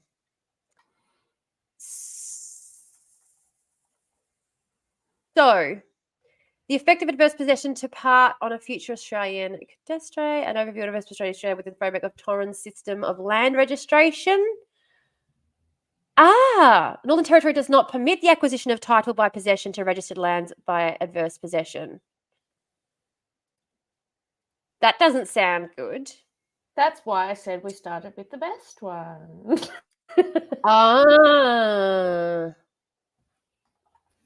Yeah. That upsets me. Yeah. Yep. That upsets me. Yep. Christianity is based. No, it's not. Sorry, that is. I'm going to mute you for a bit. Just for 5 minutes, just until you learn how to have better opinions. That's all. Sorry, was that really cunty? I feel like that was really cunty.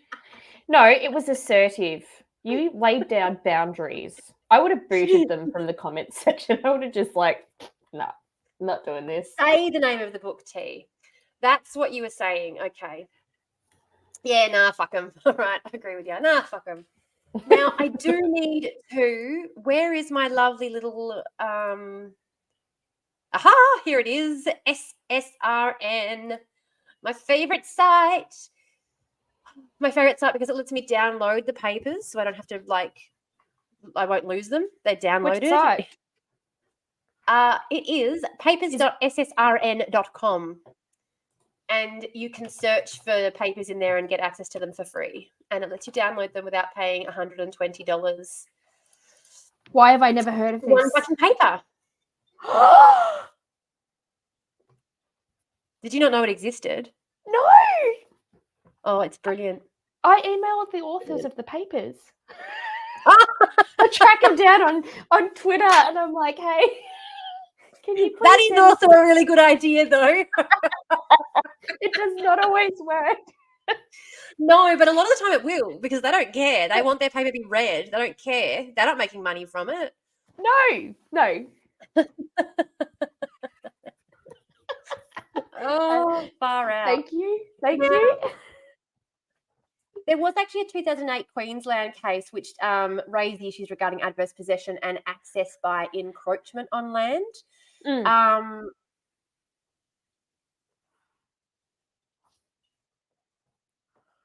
Now, just having a quick read.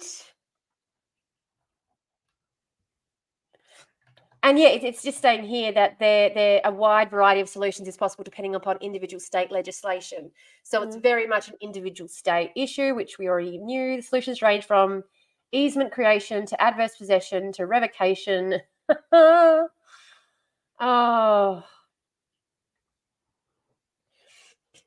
I'm just trying to read what this paper is trying. The aim of this paper is to examine state legislation to determine the likely most probable solution for the states and territories, given the elements of the case, and the conclusion will highlight the desire for standardised state legislation and operation of the Torrens system of land registration.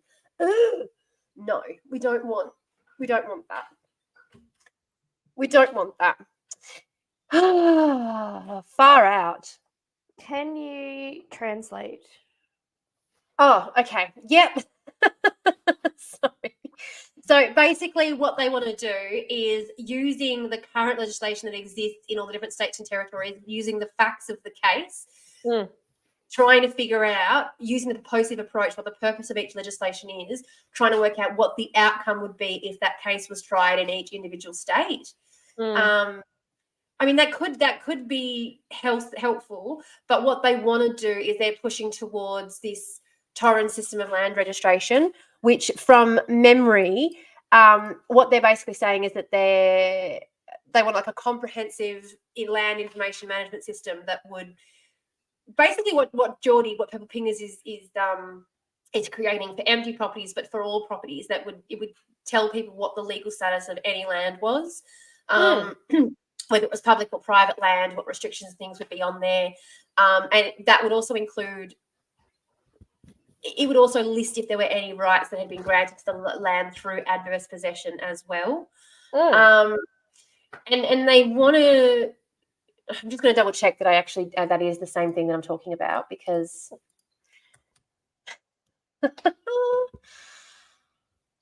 yeah, I suppose there's not one single source of truth. Yeah, so basically the indivisibility of the title of the person recorded owned. Now, indivisibility of title is it's something that I'm dealing with currently at the moment in the legal system as well, because like regardless of the fact that my ex bought this place with me and he's on the title and I can't get him off the title. Like there is no way to get him off the title. Why is that? Because you have to do your divorce settlement and do the title change. Wasn't that part of the divorce settlement? Or is this your state specific rules? No, this is it's a part of divorce proceedings that you can get. We've only been separated for 11 months. 11 months and 5 days. So you haven't done the divorce settlement yet? No. Okay. We're getting there. 22 days and I can get divorced. Oh my God, that's so exciting. I know. The virgin homeowner yells at people walking through his yard. Chad is squatting his house, cannot move because house is too big to carry. Goes to work every day to pay his house. Evictable. Eternity in debt. Yep. The Chad squatter. I'm sorry. I'm absolutely screenshotting this. I'm sorry. I'm doing it. It's too good. Do you mind if I tweet it, Emery? No need to work with no rent, unevictable, lived rent-free. No Emery, debt. I love it. Am I allowed to tweet this? Because it's too funny. Do it. Use the paywall extension for this. I think it's important that the journals get all of the money for all that work that they don't do. Yeah. Emery, I've just taken the picture. There's no names. There's no nothing. It's just literally the image. There's nothing that ties it back. Oh, get the chat crossed out, some names on it. Yeah, no worries. It's all cut out. I probably will. We'll see how we go for money. We'll see how we go for coinage. I might actually be convinced to come up. I'm trying to. For some reason, Centrelink has done what they always do, and anyway, it's not a problem. I'm not talking about it. It doesn't matter. Anyway, so.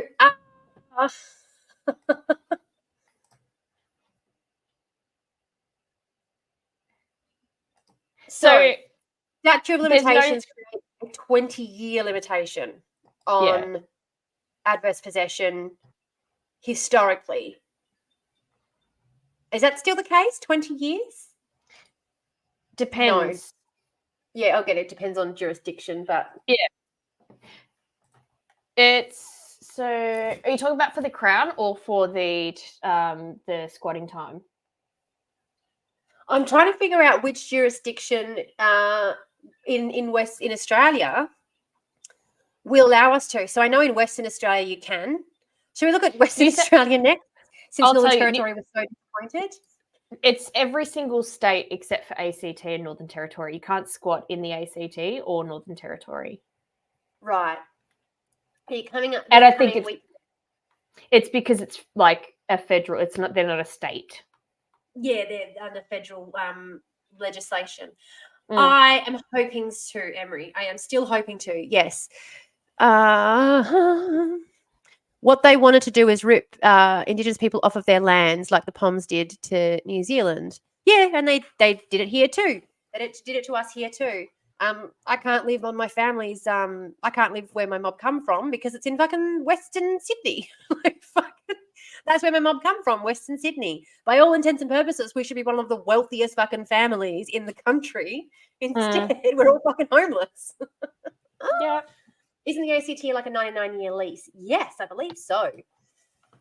So the territory laws essentially block the squatting laws. They've essentially said that, yes, there is no right to adverse possession under the territory legislation, which is just great. Love it so much.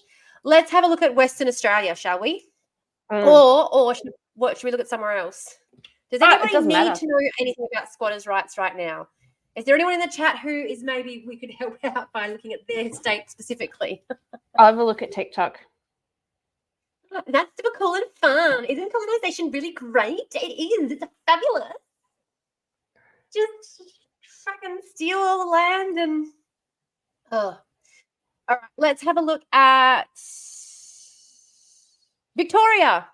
Let's have a look at Victoria. Squatting rights in Victoria. Adverse possession in Victoria. Oh. It's only in Victoria and Western Australia that an adverse possession application in relation to a boundary strip is likely to succeed. Okay, so I did know about this. Now this is weird. This is weird. Okay, so this is specifically talking about adverse possession of if your fencing is in the wrong place. If your fence is in the wrong place, yeah, and your fence is technically on your neighbour's land, and it's been there that way for 20 years. they changed the title. They changed the title to reflect where the boundary fence is. Another reason fences are so pointless. Like, what the fuck does it matter? Yeah. Someone installed the fence half a metre to the right and okay. All of a sudden you gained some extra property. Yeah. Super cool and fun. Super cool and fun. So, yes, that's a very specific part of so Victoria permits part parcel adverse possession but has no provision for statutory encroachment. Okay. So what's statutory encroachment? So statutory encroachment the idea would be that there's creep involved. So it's moving, it's not stationary, it's like a moving. It's like gradually, like I planted a tree and then now I'm just going to like plant a little bit more of a veggie patch on this side. And now all of a sudden I've got a veggie patch. In a non-fence situation, it's where you're just like gradually sneaking. You'd be sneaking on. Yeah. It's a little bit. It's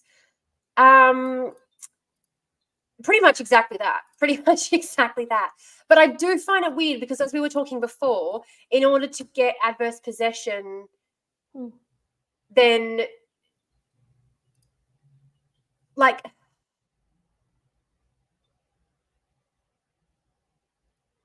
unless it's empty vacant possession. Like, unless you possess the whole thing, then you don't.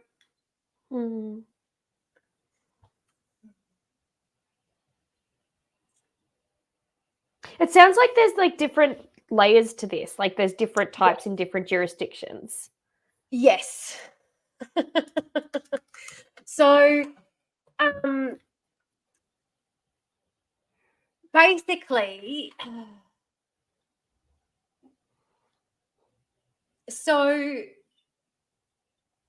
encroachment would be like this is one of the reasons as well that councils don't let like you planting your plants and things on their nature strips. Like, you have to get permission from them because then there's a contract letting them do it. So because if you plant a garden out there and you're allowed to have it for X amount of time, then the law of encroachment would apply. Because you've made an agreement.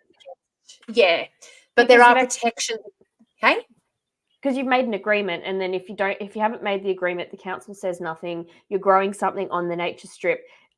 Presumably, after a period of time, if the council did nothing, said nothing, you've been using it for a veggie garden or whatever, you could make the argument that actually, no, that's my land. That's mine now.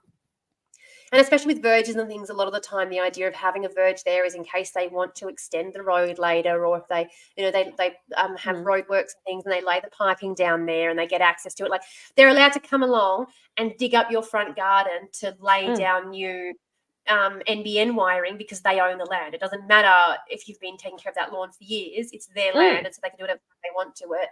And it's so interesting. So an encroachment is like so with squatting, and this is I think what the main difference is now that I'm because encroachment is more about you're planting things, you're putting fences, like it's like a breach, whereas squatting is like you are physically there. You're in it. All of the time. You're in it. So if you put up like a fence in the wrong position, that would be more encroachment rather than adverse possession or like squatters' rights. Whereas if you moved into someone's home, that's adverse possession / squatters' rights. So would encroachment wouldn't be like you're living in someone's back shed without them knowing? No, it would. Encroachment definitely has to be like you're extending your boundaries, not so much that you're taking over somebody else's property. It's more a case of, you know, like my property backs on to a national park, and so instead of putting up a fence, I'm going to leave it open. You push it back into the and then I'm going to start planting within the national park, and I'm going to start putting my fruit trees in there. I'm going to put a little fence around it so that people don't walk through that area because they assume that's privately owned, and then after 20 years it becomes privately owned, that sort of thing. Yeah. And there are state and territory legislation to protect against that because our national parks are protected. Like there are protections in there for the national parks and things. But for example, if there was a vacant block behind you, you could do that. And unless that person is coming and checking on their block and making sure you're not doing that, you've then, you know, you've managed to encroach upon that space and gain access to that space through those encroachment proceedings. Yeah, it truly is. There's so little nature strips. There really are. Is that why there's so much lack of nature strips in WA comparatively? I mean, where I am, from my house to the road is like 10 metres. And half of that, like it's 5 meters from my door to my letterbox, and it's 5 meters from my letterbox to the road. Like we got massive big frontages on our properties out here. And a lot of that is because of the services. That like we have bottled gas because we don't have gas lines. Yeah. And because of how rocky it is, they can't build a lot of things under. They have to build them very surface level, and so they need to have that space to have. Like the water pipes like this far down below the surface. Whereas Victoria is just like all nature strips, like everywhere. That's nice. Yeah. Rare not to see nature strips. Lack of nature strips in Perth, I notice on bin days, particularly as a wheelchair user. Yeah. If it's a council's, they should have to mow the bloody thing. And this has been an argument that has gone around in circles. Particularly when councils fine people for not mowing the nature strip. Yeah. This has been a conversation that goes round in circles. And again, the law is all about trying to like mitigate these tensions. It's just cost shifting though. The council's like, oh no, we're just going to cost shift. We're going to because it costs money. And you know, I see it as a service to our community. Like, if everyone takes care of their nature strip, then the council doesn't have to pay money on that sort of thing. But fining people for not doing it, I think, is bullshit. Correct. Yeah. Like that's. I'm happy to mow my nature strip as a part of my service to my community, but don't fucking be fining the old lady down the road who doesn't have access to a wheelchair and also doesn't have access, to a lawnmower and is also stuck in a wheelchair. Like, don't be fining her for not mowing her front lawn. Like, get her a service and a program that can help her do it. You know. They got put on the nature strips and not on the footpath. Perth is almost never a nature strip, and they have to put the bins in the park. I think it depends on what suburb you're in. Like, knowing that you're in sort of a more central location, yes. But like where my parents live, they're out towards the airport, and they have nature strips all around there. So, and that's the thing, I guess. When I go up there, I'm usually at their house. So, but they live in an area that has only very recently allowed the development laws to change as well. So there's still quite a lot of triplex blocks around there, like houses, blocks that haven't been subdivided yet, but could fit 3 houses on. Because it was a bit further out of the city, it was a low-income area, and so there was no big desire to develop it. Another big problem is that we concentrate all our developments on the areas that are going to make us the most money and not the places where the people who are living who actually need housing. And where they actually have access to services. Like, you get this... Oh, it was back when you were in Rockingham. Sorry. Continue. Sorry, Amy. No. I was just going to say, it's like one of those things where it's in Melbourne, in suburban Melbourne, we've got like all of these big developments that are, you know, like 45 minutes out of the city that where the fastest growing local government areas because they've just released stages. It was all farmland and now they've developed it over the last 10 years. the fucking freeway, the main line into the CBD could not handle the level of development pressure that they were putting. It used to take weeks. They didn't think about the arterials. They didn't think about the fact that it was 2 lanes of traffic out that. They did the same thing in Melbourne when I was living over there with the development they did. They built this huge high-rise with shopping centres underneath it, and it was like the local school couldn't handle the influx of people. Connection. There was like one bridge that was like a single lane. It was a 2-lane bridge, but like 1 lane going in each direction bridge that would always get backed all the way up because it was the only turn off onto the freeway for both sides of the town. And when this huge development went in, it wasn't Box Hill, was it? Because that side of the town, it was out towards that way. That side of town is a absolute nightmare. Absolute nightmare. It makes me viscerally angry to think about something, is because you're releasing it for the purpose of having these, like, you know, your little blocks and houses, your 3-4 bedroom houses, which is fine. People want a 3-4 bedroom house, great, good. But no stations. The freeway can't support the traffic. There's no public transport to actually connect. Like down in Ellenbrook, they sent all those people out to Ellenbrook, and there's no train out there. Like, of course, the freeway's packed, and we have to add 3 extra lanes to it because we didn't have fucking train out to the area we sent all the low-income earners 10 years ago when we told them to move out there and buy a house. Yes, like correct. 20 years ago. But also, while we're on development. Yeah. Can I say one more thing? There's one more thing on development. Yeah, no, go for it. I just don't want to forget to address this comment. Remind me to go back to it. I'm just going to put the kettle on. You go. It's fine. It makes me feral angry that we don't have an airport link, a rail airport link yet. It makes me feral angry. How? Yeah, the public transport's even more accessible in Queensland, and yet it's got nothing on places like Melbourne. Absolutely nothing on places like Melbourne, and Melbourne's still failing in this respect. But just addressing Kim's quick comment here quickly, one thing I want to talk about, because I work in this space, meaning I work in the government contracting sort of space. Councils don't mow their own lawns. They contract that out. So one of the organisations I used to work for actually did a lot of the lawn mowing, verge strips and things for the council, one of the organisations that I've done work with. And one of the programs that I set, the lawnmower program that I set up that I've told you guys about before, these guys who had the contract, because they're fucking legends and they are very community oriented, the group, the guys who are actually doing it, not the organisation they worked for, but the guys actually doing the work, they used to go out, and whenever anyone needed to borrow the lawnmower, I'd be like, oh, so-and-so needs to come in and borrow the lawnmower. They're just trying to figure out a way to come in and get it. They don't have access to a trailer, so they're just trying to figure out a way. Oh, did you do a lawnmower library? Yeah, cool. Yeah, I set up a lawnmower library. I set up a mattress library. I set up I've done quite a few big community projects. This is when people say get off TikTok and get out there and actually do something. I'm like, bitch, like, do you want to know what I'm doing on the fucking daily out here? But one of the guy who so people chuck in $10 to borrow the lawnmower, and that goes towards the maintenance and care for the lawnmower. And they just got to return it, clean and refuel. That's all. That's it. And they just chuck in $10 to borrow it. And the guys who were doing the lawn mowing for the council that were working for this organisation I was working with, they housed the lawnmowers. So we ended up with 3, I think, in the end there. And I used to say to him all the time, they're just trying to figure out how to come and get the lawnmower. They'll be there this afternoon. Like, I can come down to be there if you need.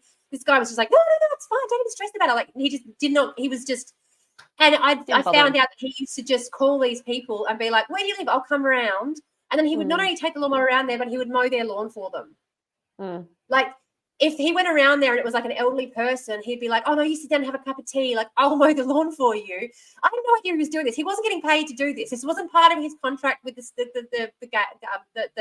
council. And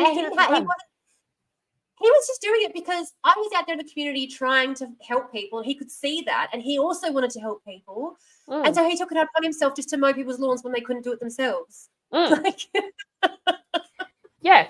And then he would say, say people are just out for themselves. I'm like, I'm sorry, but in every single place that I have worked, I have found someone who will go above and beyond just because they're a member of a community and they feel that they are part of the community and that's what they owe to their community. Like every single place I've worked. And this guy, I just, love him so fucking much. Love him, absolute fucking legend. He used to be a school teacher many, many years ago before he retired and got into lawn mowing for the council. But he runs a lot of really good, like all of the kids he hires, they're all mob. He only hires mob, not on purpose, but he just, whenever he's got 2 kids applying for a job, he hires mob first. And he's not Indigenous himself. He's not Indigenous himself at all, but he's just like, I know that businesses in town are less likely to hire them. Yeah. And so I'm going to be likely to hire them. But that's just his policy. That's just absolutely his policy. And he's just a fucking legend. He's absolutely a fucking legend. And he cleans the mattresses for me as well that we have in storage. So they're sealed with vinyl. We give people like a set of sheets. We had to have sheets specially made for them. And so we give everyone a set of sheets when they borrow the mattress, but they then keep the sheets. And the mattresses are covered in like a thick vinyl, and the prison make them for us. The prison make them for us. So the prison make us the mattresses. Using prison labour? Yeah. Oh, no. Well, no, because I'm part of there's a housing program. It's part of the housing program that the prisoners manage. So I'm just So you're not using prison slave labour for these mattresses? No, so part of the housing program that we do with the prisoners is that they go on the program before they leave prison. And one of the things is they start going into these different roles and different jobs to get work experience. And they work with these guys who then give them a reference. So while they're in prison, they're working and making these references for these guys, who then gives them a reference when they come out. They earn credit. So whatever programs you want to be part of, like we help them get their driver's licenses sorted. We help them, obviously we get housing for them. But in order to get and be approved for the TAS housing, you have to have been engaged in one of these programs. Like you have to, do all that sort of stuff. But you go straight into a house when you come out. And so a lot of guys are clamoring to get on this program. They, and it does teach them useful skills. I know, but the other thing is too, is a lot of these guys have, and I've been talking to them as well, like when I go in there and I see that I'm talking to them. I know. You're getting roasted in the chat.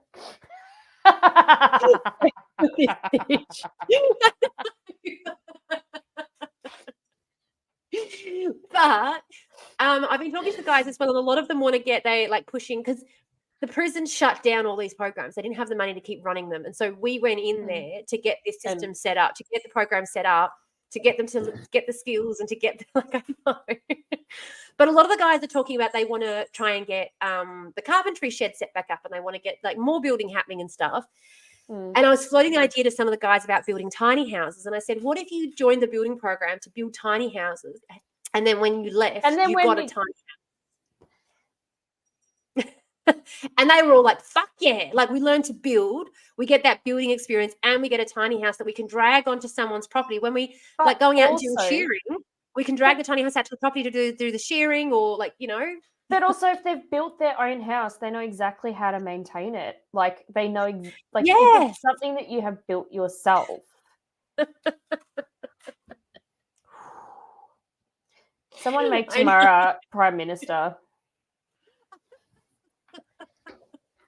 Honestly, this is what frustrates me whenever anyone gets on my case and goes, get off TikTok, stop whinging on TikTok. I'm like, bitch. Get off this. Yeah. Where do you live? I'm not about to dox myself. Australia. Australia. Western Australia. My work covers everything from Perth south. So if you live in the southern half of the state of Western Australia, you've probably banged into one of the programs that I've helped establish at some point. Shelter WA wanted to honour me for one of my programs that I started, and my boss wouldn't let me, and she didn't even tell the organisation I was working with and organising the program for. She didn't even tell them that we were nominated. They didn't find out till after I quit, and I mentioned that was one of the reasons I was quitting was because of that whole debacle. You got screwed so bad. Oh, so fucking bad. So fucking bad. And in the quitting email, I actually said I refuse to work for an organization who's more concerned with saving face for the CEO than doing genuine good in the community. And I got this abusive reply back. And I just started trolling her. I just started fucking trolling her because I'm like, I got nothing to lose. You're already I'm already not working there anymore. You're the CEO of a company. I can't fucking wait until these email. Like one day, They'll come I should just release them to the fucking media. I should just release them to the fucking media because I just started trolling her.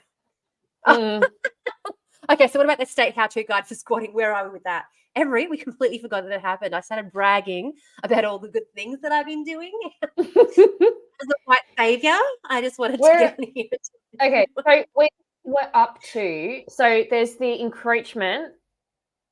Then there's what was the other one? The there's two terms, and then there's actual squatting. So there's 3 types, yeah? Yes. This is going downhill. Yes, it is. I'm losing focus so quickly. I need a fucking bag. Cigarette. I need a cigarette. I grew up in the Northern Territory, guys. You have to forgive me some of my colloquialism sometimes. I apologize.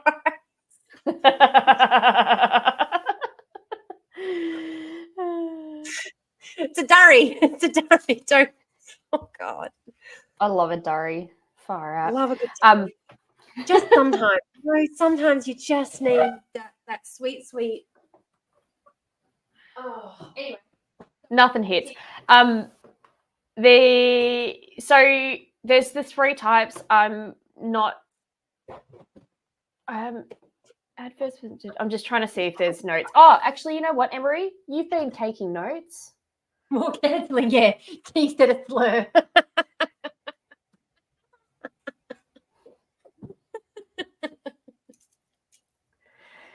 I'm failing on every level today, aren't I?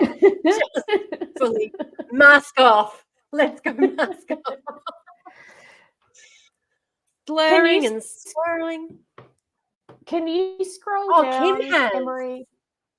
I enjoy that I'm getting credit for Kim's work. I've been drinking tea and responding to emails. Okay, so no one's steering the ship then. No one's steering the ship. That explains so much. It really does. Like, some questions just answer themselves. Yeah. It's the experience of the void.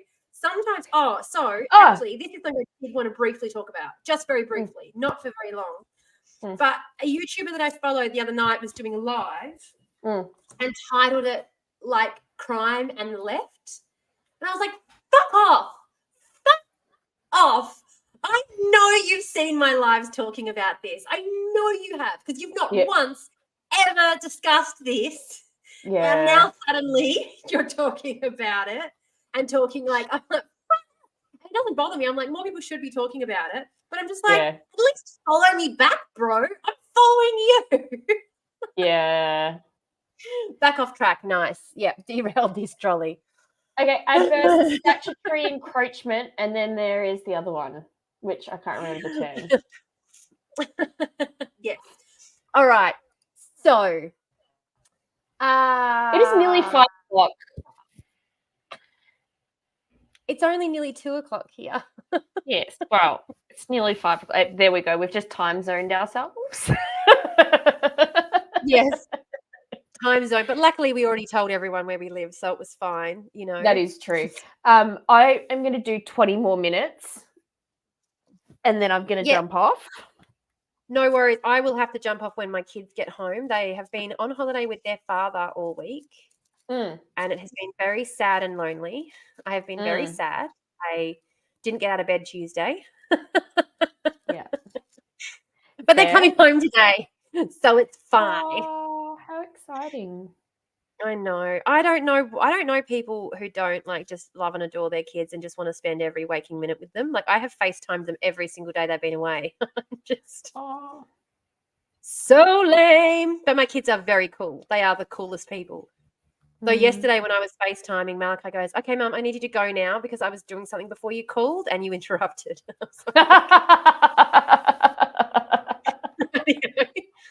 Schooled. No worries.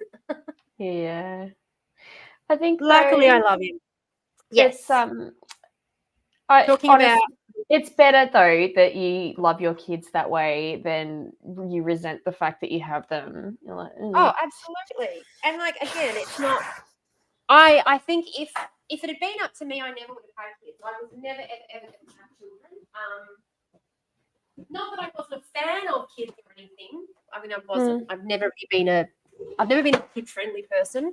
Oh fuck! Emery's yelling at me. Good God, it's not even easy sleazy. How to God. You're up here tomorrow and ignoring me for like a week. Oh, I am not. I'm actually not going to be up there tomorrow. I'm not. Am I? Oh, fuck, I am. I'm going up to Perth tomorrow. Fuck. It's not that I forgot. It's just that I got a lot to fucking do. Fuck. I don't have to hang out the washing.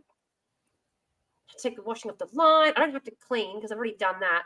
First day the kids were gone, I cleaned the whole house. It was magic. I've had a clean house all week. I've just sat here looking and around looked at it and admired it and gone, I'm in a clean house. Oh, so lovely. I even got out the barkeeper's friend, and What polished is that? her sink.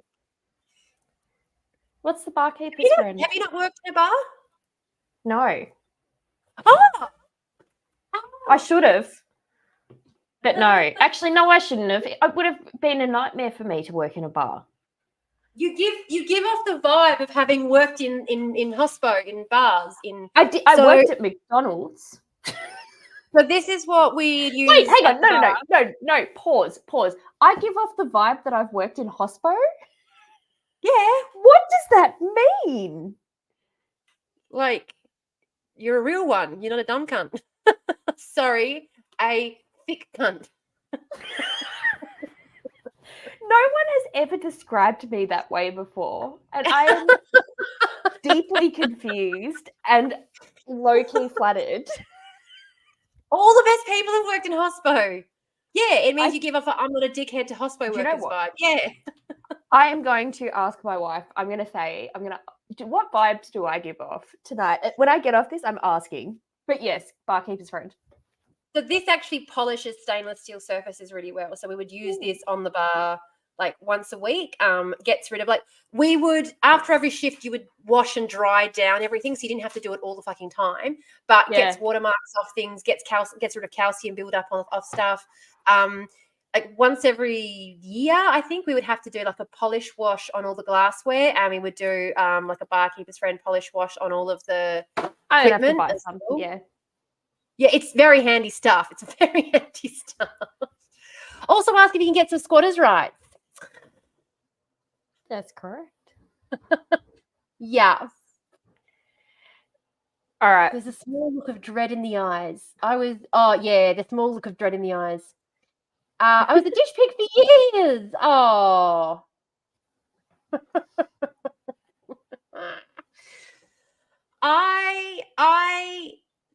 The guys on dishes at work used to fucking love me because I would rinse and stack my own plates. Like I wouldn't, because I liked walking through. Like, sorry, I worked at McCafe, and I loved it. I actually loved working at McCafe. It was great because there was like a process and a system for everything. It was like so like it's the original like checkbox chicken job. Yeah, but I used to love it. We'll get back to squatters' rights, Emery. Oh God, yes, we will get back there. But I used to love it. But yeah, sorry, continue. All the time. Yeah. But I used to always stack my own like dishwasher. Like I was the person that always managed the dishwasher because I was so particular about how I did the dishwasher. Mood. Yeah, and this is the thing too, because like in hospo, the best place to be is in the kitchen. The best fucking place to be is the kitchen. Like people can't see you. You can steal some chips or like whatever else. The chef used to cook me.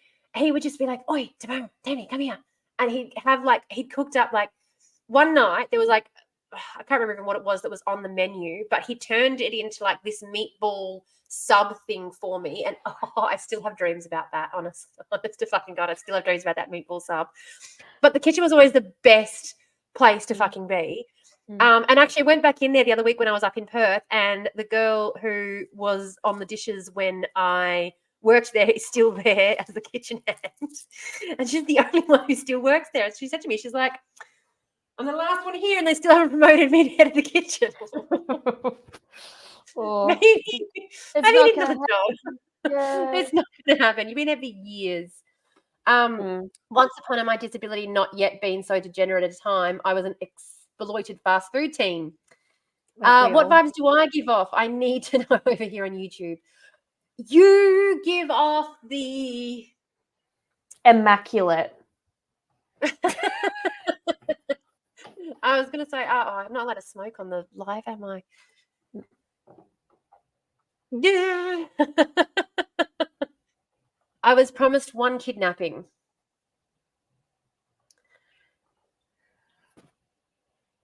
You were promised one kidnapping. You mean by me? Me kidnapping you? Is this what you're referring to? Private messages, Emery? How is smoking against terms of service? It is. I don't know. Is it? Maybe I'll just turn my camera off for a bit. Maybe that'll help me keep on track too. Here we go. Maybe. What happened? I'm trying to turn my camera off, and I've just made myself center of the fucking universe. Oh. Yeah, there we go.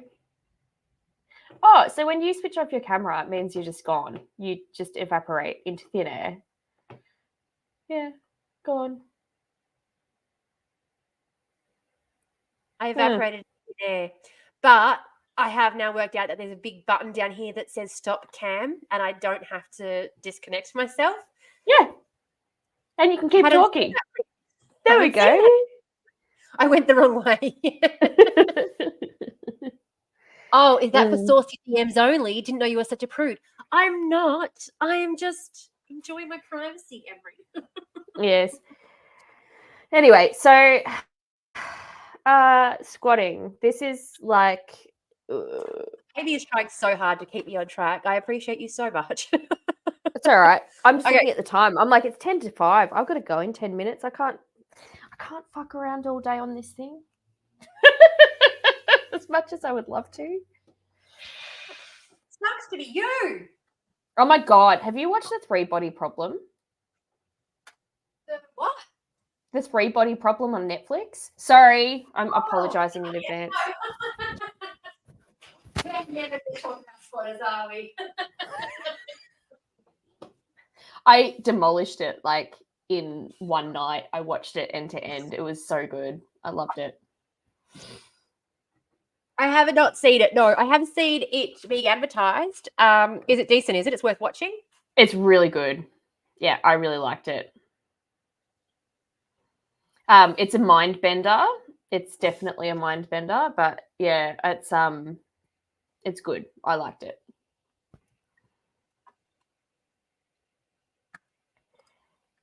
Don't have Netflix. Okay. I should give you my password, Emery. I share my password with everyone. Oh, my live got restricted. Why? Because you had a cigarette. Yeah. Oh, because we talked about it. Because we mentioned it. Jeez. Yeah. Yeah. Absolutely. I don't have a Netflix sub either. A little puff, huh? I don't have a Netflix either, but I have my ex-mother and I have access to my ex-mother-in-laws. That's how all the cool people do it. You just share all of the logins and passwords. It's good. I would highly recommend it. Yeah. I got 2 restrictions. Why?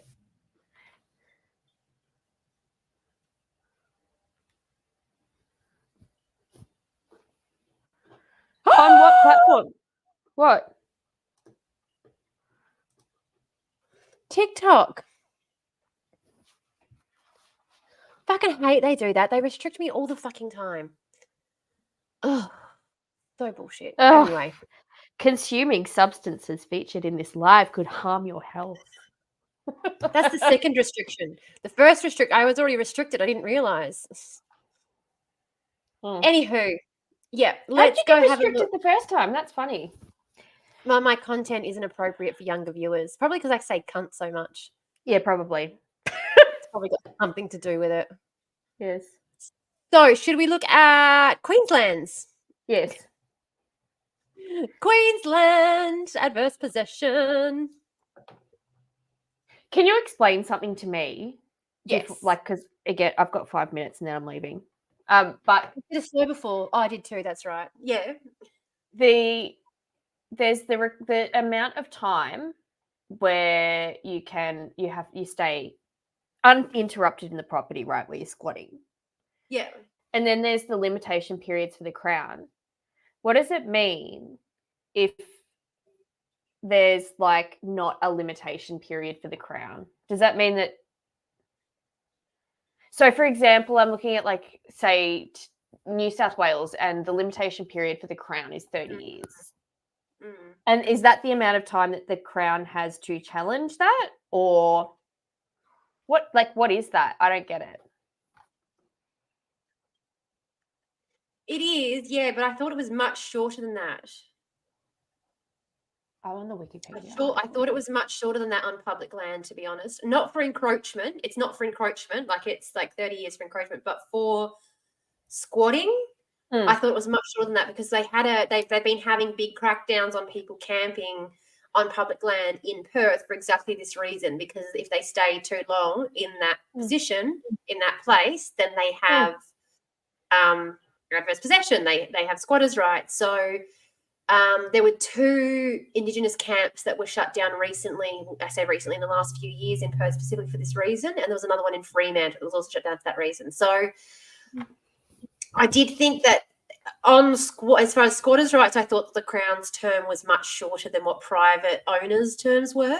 To be perfectly honest, though, like, this is the Wikipedia article that I'm looking at. It's got like a nice little neat table, and so it may not have been updated, but it could also be that, being a Wikipedia article, it could also be that whoever's got that information it's old. They've misunderstood what they were talking about specifically when they put it in there. You know what I mean? When they say, it uses the law of encroachment, and what they actually mean is it uses the law of I don't know, whatever. Anyway, sorry. I will look into it, and I will talk about it more next time. I'll be able to. I'll compare the difference between the state in terms of squatting in people's houses and people's property, because we really want to know about.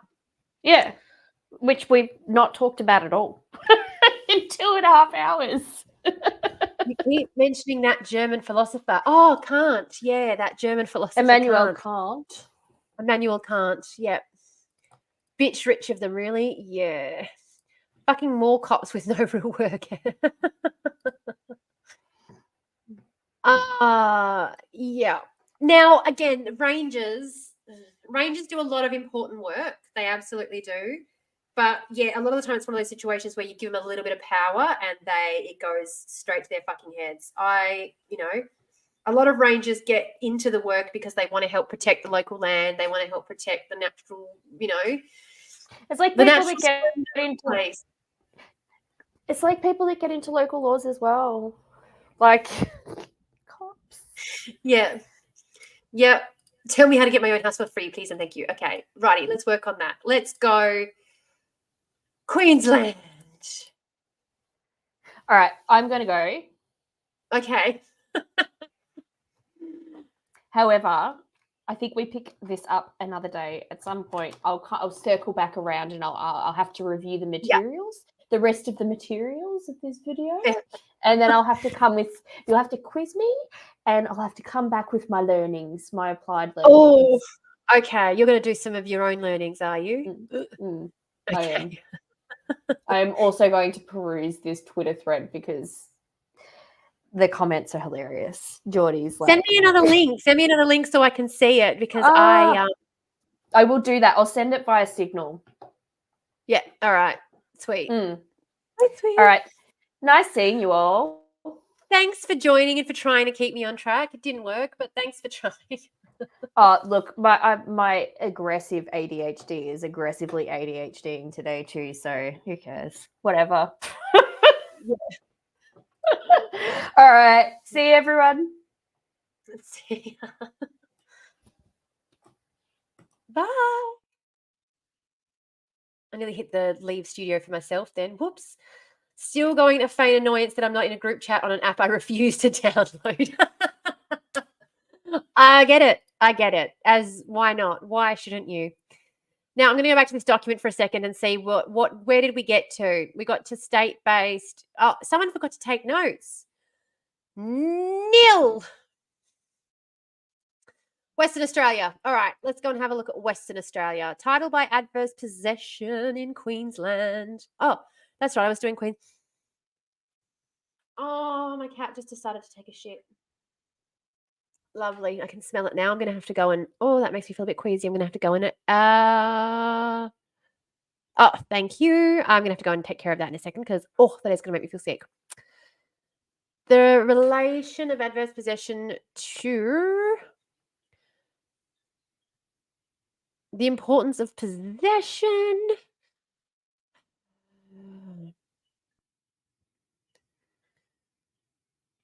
Oof. Termination of tenancy in common by adverse possession. That's what I need to learn about, guys. That's what I need to learn about because that's what I'm trying. Well, no, that's not what I'm trying to do, but I would love to be able to do that. But you can't here. There is no, indivisibility of title. I was doing shit in the background and it was lots of confusion because I wasn't reading your screen. Fair cop. Oh, why did my cat have to take a giant shit right now? Oh, honestly. So let's have a look at adverse possession at the termination of the tenancy.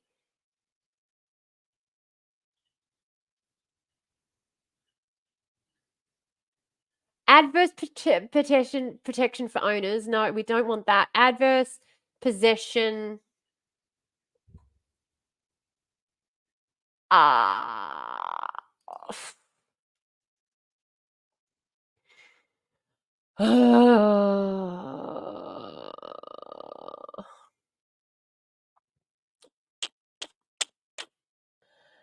All right. Here we go. Who needs adverse possession?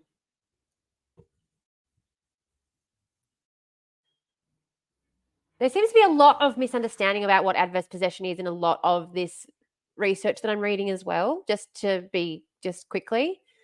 What's happening? Much distraction. Yes, much distraction. We've gotten nowhere, guys. We've gotten absolutely nowhere. But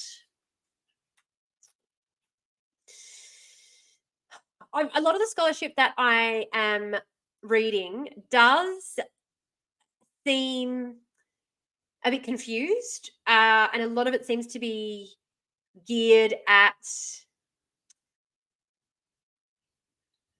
protecting landowners. A lot of the information is like how to ensure your property doesn't fall into this trap. The cat did not catch the lizard. The cat got scared away when the broom fell. The lizard got away. Yeah, I've also said a couple of slurs and I've used exploited prison labor to make mattresses with, not build houses with, make mattresses with. I'm just thinking about using prison labor to build houses with. I'm just thinking about it. All right. The plan is to extend into houses. Yeah, that's the plan. All right. Now, colonialism and the impact on property rights. I think we should talk about this for a minute. Go back to the history. I do enjoy learning about this is the problem that I had when I was doing law. Okay, guys, this is the problem. And this is why I've sort of pivoted into doing like public policy, because whenever we're talking about the law, I was always just like, I want to know everything that came before first. I want to know, like, how did we get here? I know you're telling me that this is what the law says, but I need to know how we got here.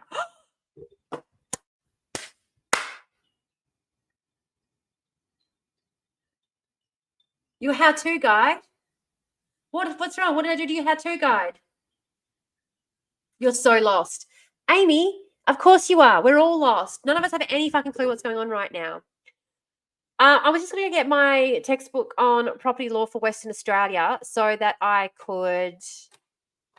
Do I have my textbook? To do a history. Oh, no, I'm distracting away from it to do a history. Okay, yes, no, fair enough. But this is why I struggled so much with law, because I'd be like, okay, yeah, I get why what the law is now. Like, that's great. I want to know how we got here. I want to know what led to this. I want to understand why we got to this point where this is the decision we're making. Because I feel like that's a really important thing about law that people overlook. They look at what the law is, but not why the law is that way. And yeah, lost in the void. I'm just getting lost in the fucking void, okay? It's a whole vibe. It's a whole fucking vibe. And all I can smell is cat shit. I'm actually tempted to chuck up like the latest JW broadcasting for a minute so I can go and clean the cat litter tray out because it's really bad. It's really bad. I'm not breathing through my nose right now, guys. Oh, horrendous. Fine. What if today we do the history and then on Monday, after I've actually compiled some good information, we come and talk about. Put up a quick crash course to squatting here.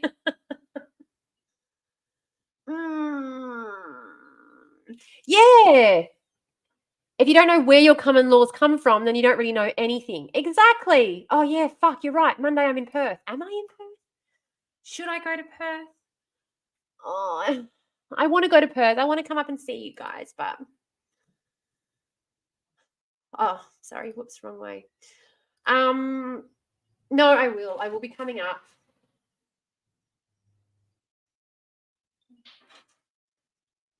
There's fucking lemons all over the tree out there. I'm coming up. Yep, I'm coming up to Perth. You're right. So I will likely not be going live next week on account of being in Perth with my kids for the school holidays.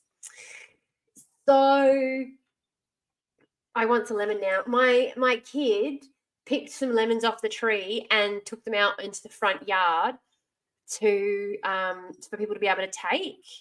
And I think some kids have like gone past and grabbed some and been throwing them on the road.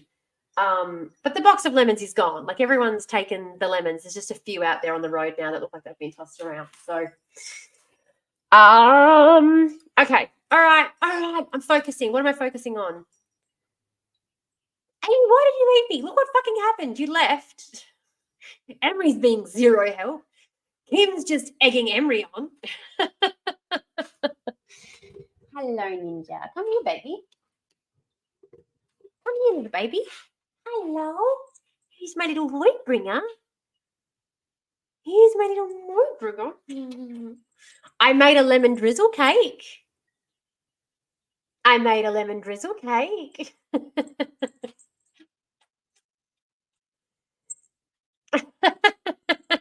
Because I called you on a bluff which activated vandalism in Emery mode. Sure. You took no convincing. You took absolutely no convincing. Oh! Little Ninja is trying to stalk the lizard now, and I just helped the lizard get away. Oh.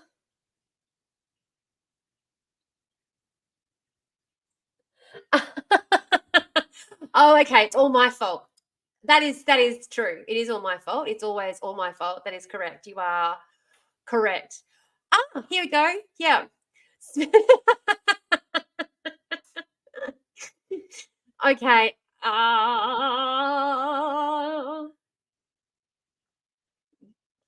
I'm reading some of these. This is great.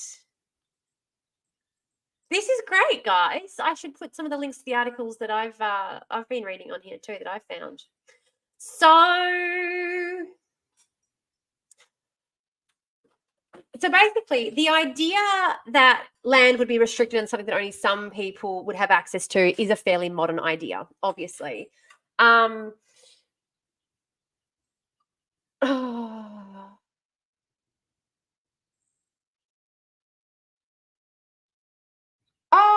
what are you doing? What are you doing? What are you doing? Stinky, stinky cat. Stinky, stinky cat. Ah! No, no. Oh, leave the lizard alone. Come here. Come here.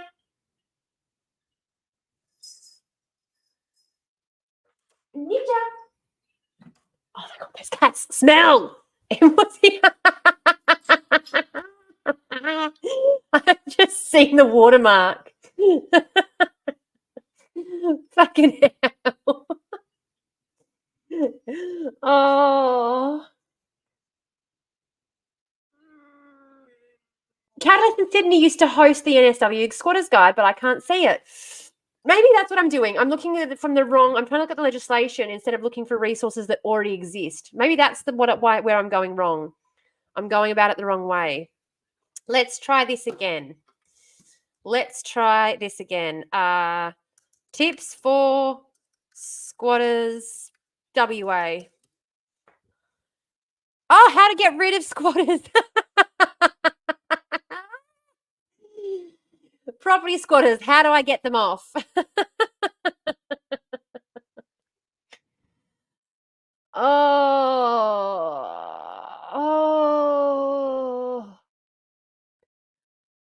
All right. I hate that that's the first article that comes up, you know? Yeah, that's actually a good point. Let's read the how-to guide and be like, just do the opposite. Yeah, all right. Well, let's have a look at this. So, I think Property has an article, how to get rid of squatters. So shall we read that one together? Yeah, go with that, but opposite. Let's do that. I'm just going to share this stat tab for a bit while we read through this article. Soz M, forgive me. Yeah, that's true. Just do the opposite of what the Libs. Honestly, if you do the opposite of what the Libs How to Vote Guide says, you'll end up voting for the Greens first, usually. I don't know. They put me last every time I'm on the ballot. So squatters are every landlord's worst nightmare. Strangely enough, the information surrounding how to get rid of unwanted intruders in your rental property is vague, to say the least, even with the help of Google. The kind of damage and financial loss that squatters can inflict can be quite significant. Fuck off. Fuck off. Fuck off. We had 2 separate cases of dealing with getting rid of unauthorized occupants in a property. So we thought we would share our experiences. Ugh. Let's talk of squatters' rights. So this law applies if the illegal occupants of the property won't leave. While squatting isn't technically illegal, it is considered trespassing, and squatters don't have any actual grounds to stay there. However, if squatters meet certain requirements, they can claim title to the property. Someone in Queensland claiming the title of land by adverse possession must show that he has possessed the land or the property open and obviously for a period of 12 consecutive years. So there you go in Queensland. There we go. In Queensland, you have to show that you've possessed the land or the property open and obviously for a period of 12 consecutive years. And again, this is why we say do it in groups. When you're going to squat in groups. You want to have at least 3 or 4 people so that you can take turns going to work, going shopping, going to the doctor's appointments, doing the things that you need to do, but someone must remain at the property at all times. Now, I volunteer as tribute. I am willing to never leave my house ever. So if anyone wants to squat and needs someone just to come and hang out the house for them for a few days, I will do it. No worries. I know. No, poor landlord getting a financial loss. So sad. Oh, we cry. We weep for you. We don't give a shit. So,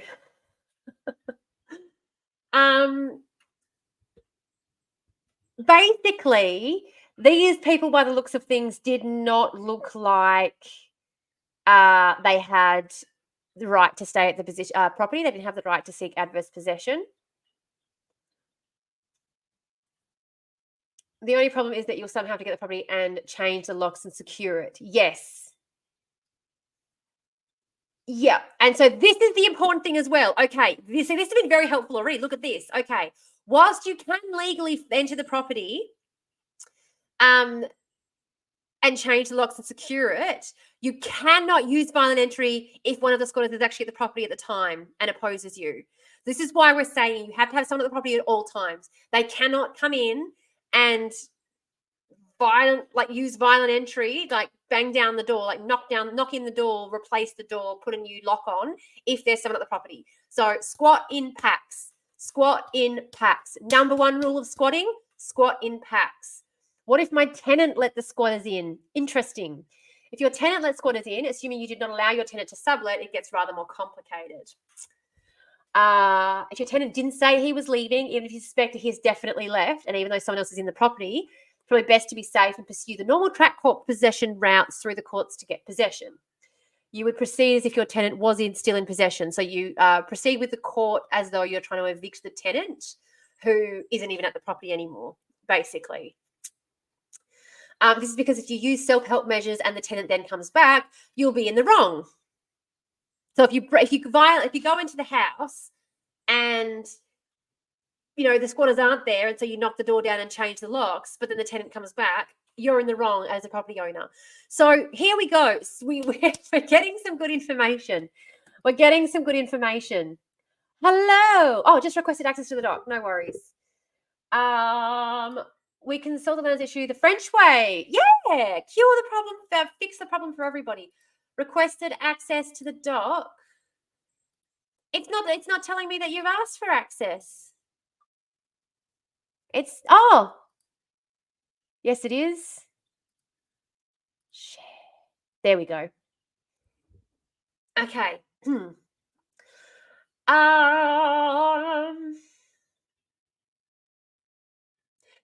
So you'll have to let them back in again, even if they owe you back rent, if you haven't taken the proper court proceedings to get them evicted.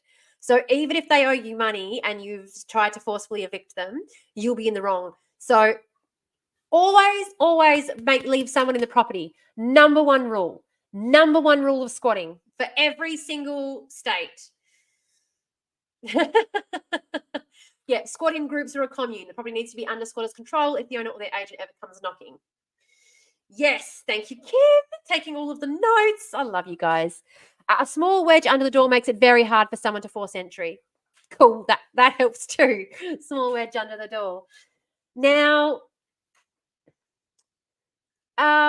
keep your property secure at all times, especially between tenancies and before the completion of the conveyancing. Windows should not be left open because with no evidence of forced entry, squatters cannot be treated as burglars. So this is the other thing. So try and find a way to get into the property without damaging the property or correcting any signs of forced entry. Correct those immediately. You want to make it, you absolutely do not want in any way, shape or form to be accused of forcing your way into this property. You're living there as though it's your home.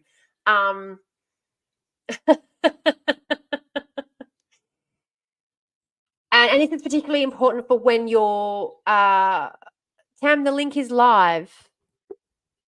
What link? There is one person watching. It is me.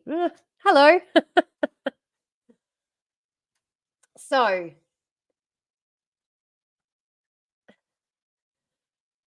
basically, I think it's try and have some empathy for the squatters.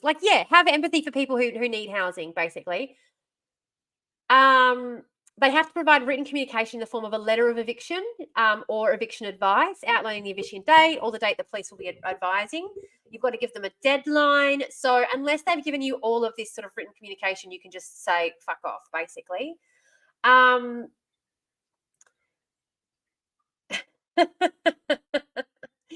Security, basically. So once you're in the property, security, you want to make sure that the property is locked up tight and that you're the only one who has access to it.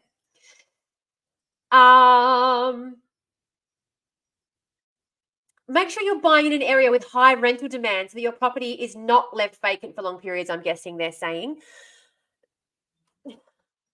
I do just want to say right now,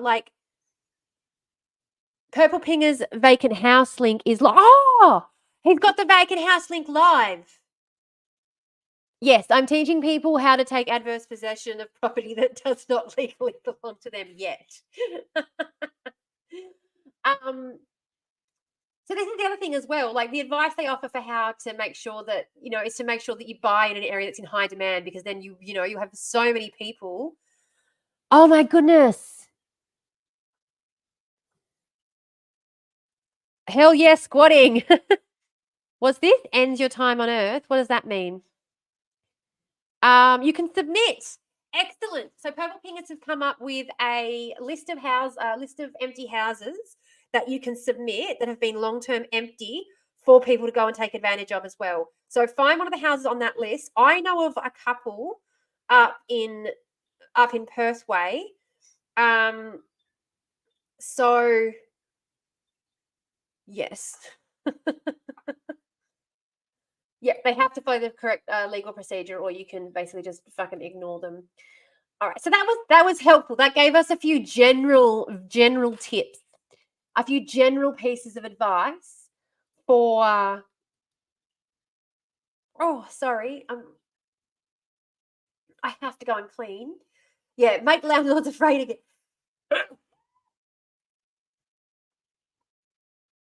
I found a website that is a squatting manual.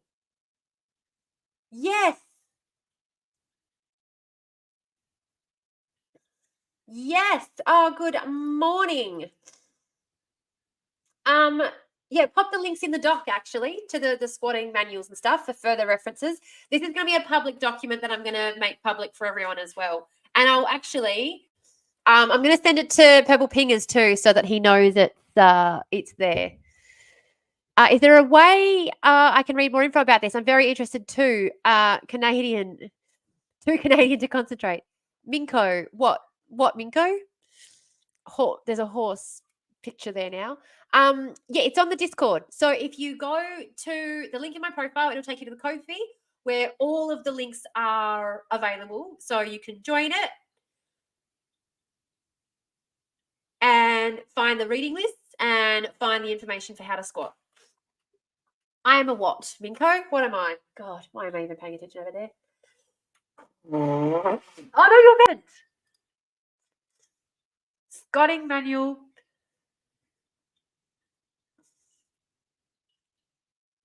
Get your money up, cut. I'm a horse. Oh, I'm muting you. This guy in the chat is literally fucking calling me a horse. Let me just mute. Yeah, there you go. You can be quiet now. It's an old website. Oh, it might have been updated, then it might not be. Yeah, renting is fucking impossible. Renting is absolutely impossible. Oh, thank you. Yeah, he definitely does not own 4 properties. No. No, the most interesting insult he could come up with me was that I look like a horse. Like, mate, I had braces in high school. My teeth used to look so much worse than this. If he thinks that is going to upset me, he's got another thing coming. Oh. There we go. There we go. How's that? Are we happy now? Have you forgiven me now? Oh, that cat. I have. Oh.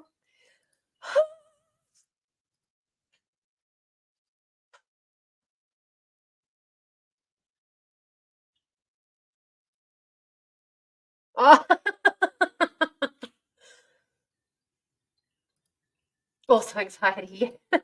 I'm not worried. I'm not bothered. All good. All good. People are not as interesting as they think they are. All right. Now, Purple Pingers has got a list of empty houses that are known to be long-term empty houses available on his Twitter. You can submit houses or properties that you know of in your area that have been long-term empty as well to it. And so, yeah, we are going to create a little bit of a compendium guide for people on squatters' right. Well, I mean, and the thing is too, Geordie is a lawyer, so he will probably have the best information for Victorian people who are trying to make use of adverse possession laws. So there you go. Yes, join the Discord for sure. All the good stuff happens on the Discord, except for what happens in the chat over here. So,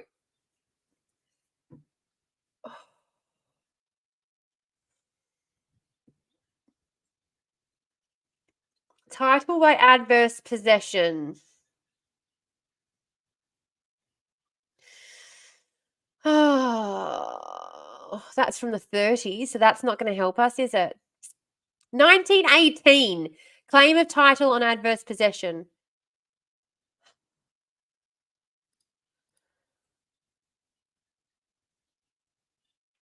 Oh, okay. In the wake of the present real estate crisis, there has been prolonged discussion of the wrongdoing that led to systemic failures in the national real estate market. The mortgage crisis caught the nation's attention because of its large scale and its rippling effect throughout the economy. Equally nefarious is the impact of adverse possession on the rights of individual property owners. This is probably not the right kind of article to be reading, given the fact that it is anti-adverse possession. But again, we did find some interesting stuff on that other one, but no. This one seems to be advocating against adverse possession and bringing up all of the arguments we shouldn't have it rather than talking about what it is.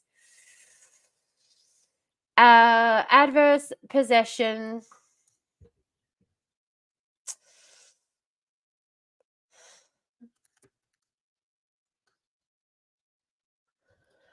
Adverse possession. The case against adverse possession? No. No, if you have not checked in on your property in 12 years, get fucked. Get fucked. Environmental critique of adverse possession. Everyone's really trying to make it look like adverse possession's a bad thing, you know? An uneasy case for adverse possession. Okay. Now, I do think adverse possession is a bit easier on land, like much easier to camp on land than it is to, like it's much easier to camp up on land than it is to like break into someone's house, obviously, and there's less chance that they're going to like come and find you and catch up with you. But it's obviously going to be much more comfortable doing it in a house, you know. Try adverse possession, quick and cheeky how-to guide. Adversity for property owner. I know.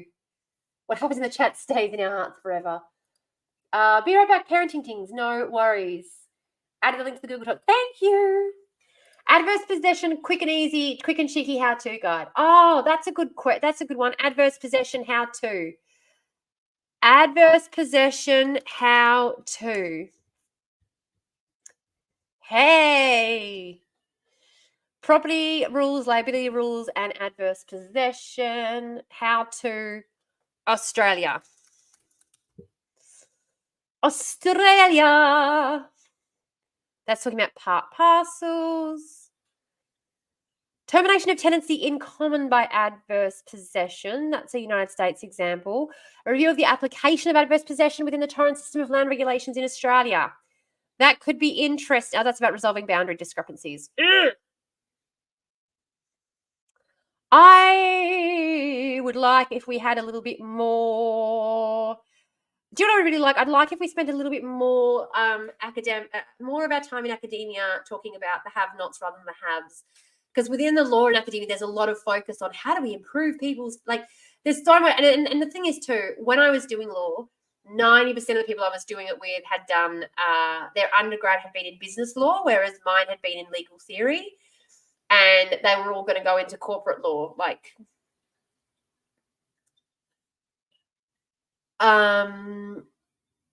yeah. And so whenever we were having discussions around things like this, it was always very focused on protecting landowners' rights and things. Like it's always how to squat. How to squat in Australia. How to squat in Australia.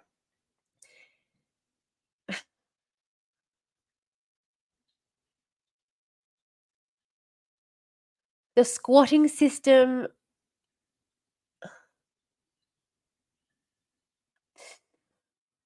Far out. There's a lot of talking about how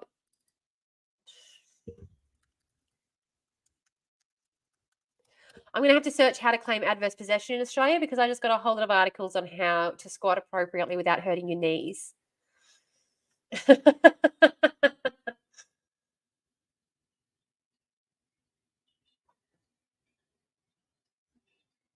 Yeah, 90% were there to getting a really well-paying job and didn't really have a clue. Yep, absolutely. They were very much just, oh, okay, I cannot copy and my mouse is moving across that screen, even though, only when I'm clicking down, only when I press down. That's what happened to me too when I tried to find that a while ago.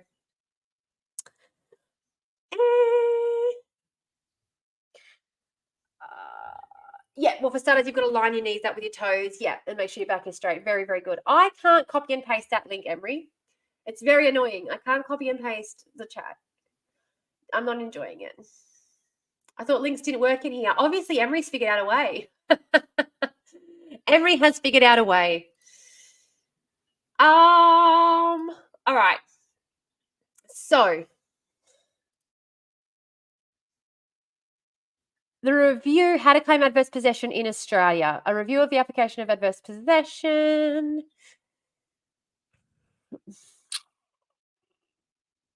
That's 1914. Some of these articles, like, ugh. The English law on adverse possession, a tale of two systems. Some of these articles are like 100 years old, more than. Oh, adverse possession by the state.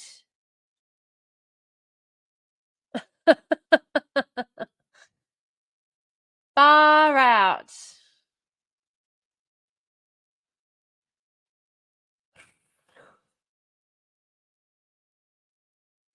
Adverse possession and the transmissibility of possessory rights, the dark side of land registration. That's a UK article. Colonial land title in Australia, a meta-legal critical inquiry.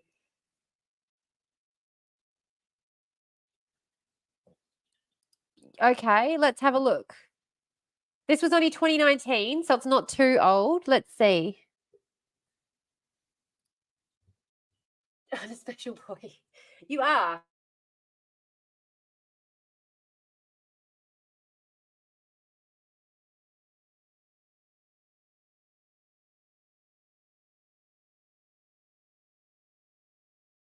Yeah. No, I do. I do understand that it comes from that tradition, but I'm just surprised at how when I search up, how to, the articles are all so fucking old. I would have thought that someone. Oh, thank you. I made it myself. Appreciate that, Husky Strutters. Lovely band. So, Stage Journal discusses the diversion in operations of the doctrine of reverse possession, which the Land Registrations Act 2002 brings out. We're talking about Australia. Excellent. Ugh. Thanks, we made it ourselves. Good work. Yep. I made this one myself. You made your whole band yourself. We're the same. I'm joking, obviously. You're way too smart for TikTok. Not true. I am feral. I am a feral beast, is what I am. So, all right. So there is a separate approach to both registered and unregistered land. The Law Commission justified the new dichotomy by explaining that while adverse possession runs counter to the fundamental concept of indefeasibility, why can I not say that word today? Which is a feature of registered title. Its role in encouraging the owner of a land to guard possession is fully compatible with the unregistered title system, which is based on possession. Right. It also took note that the doctrine plays a vital role in the investigation of title to unregistered land and concluded that making the requirements for adverse possession of unregistered land too demanding could weaken the security of title to that land. Okay. So here's another, this is again why I love history so much. So there is the idea that exists in the law that if we make adverse possession of unregistered land too demanding, it will weaken the ability to register and place a title on that land. If we're not going to allow people. Your hair is like 80s Aussie. But not oh my God.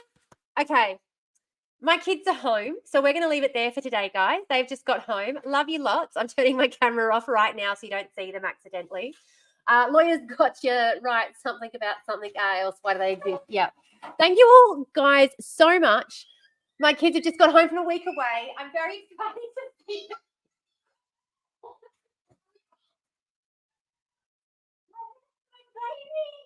Oh, amazing time. Did you have an amazing time? I missed you so much. I missed you so much. All right. Yeah. Yay, I know.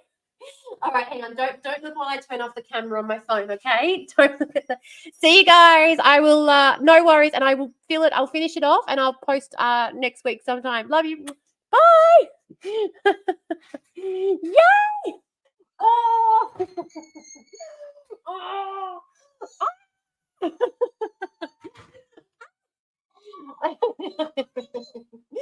Oh, I love you. I love you. I love you. I love you. I love you. I love you. I love you. Oh, I missed you so much. Never more excited to see me. Oh yeah. You then missed you. She was crawling all over me the last week. She has been. Yeah, absolutely. Oh, I'm still alive. Sorry, guys. Love you lots. We were live for 3 whole hours. I will see you.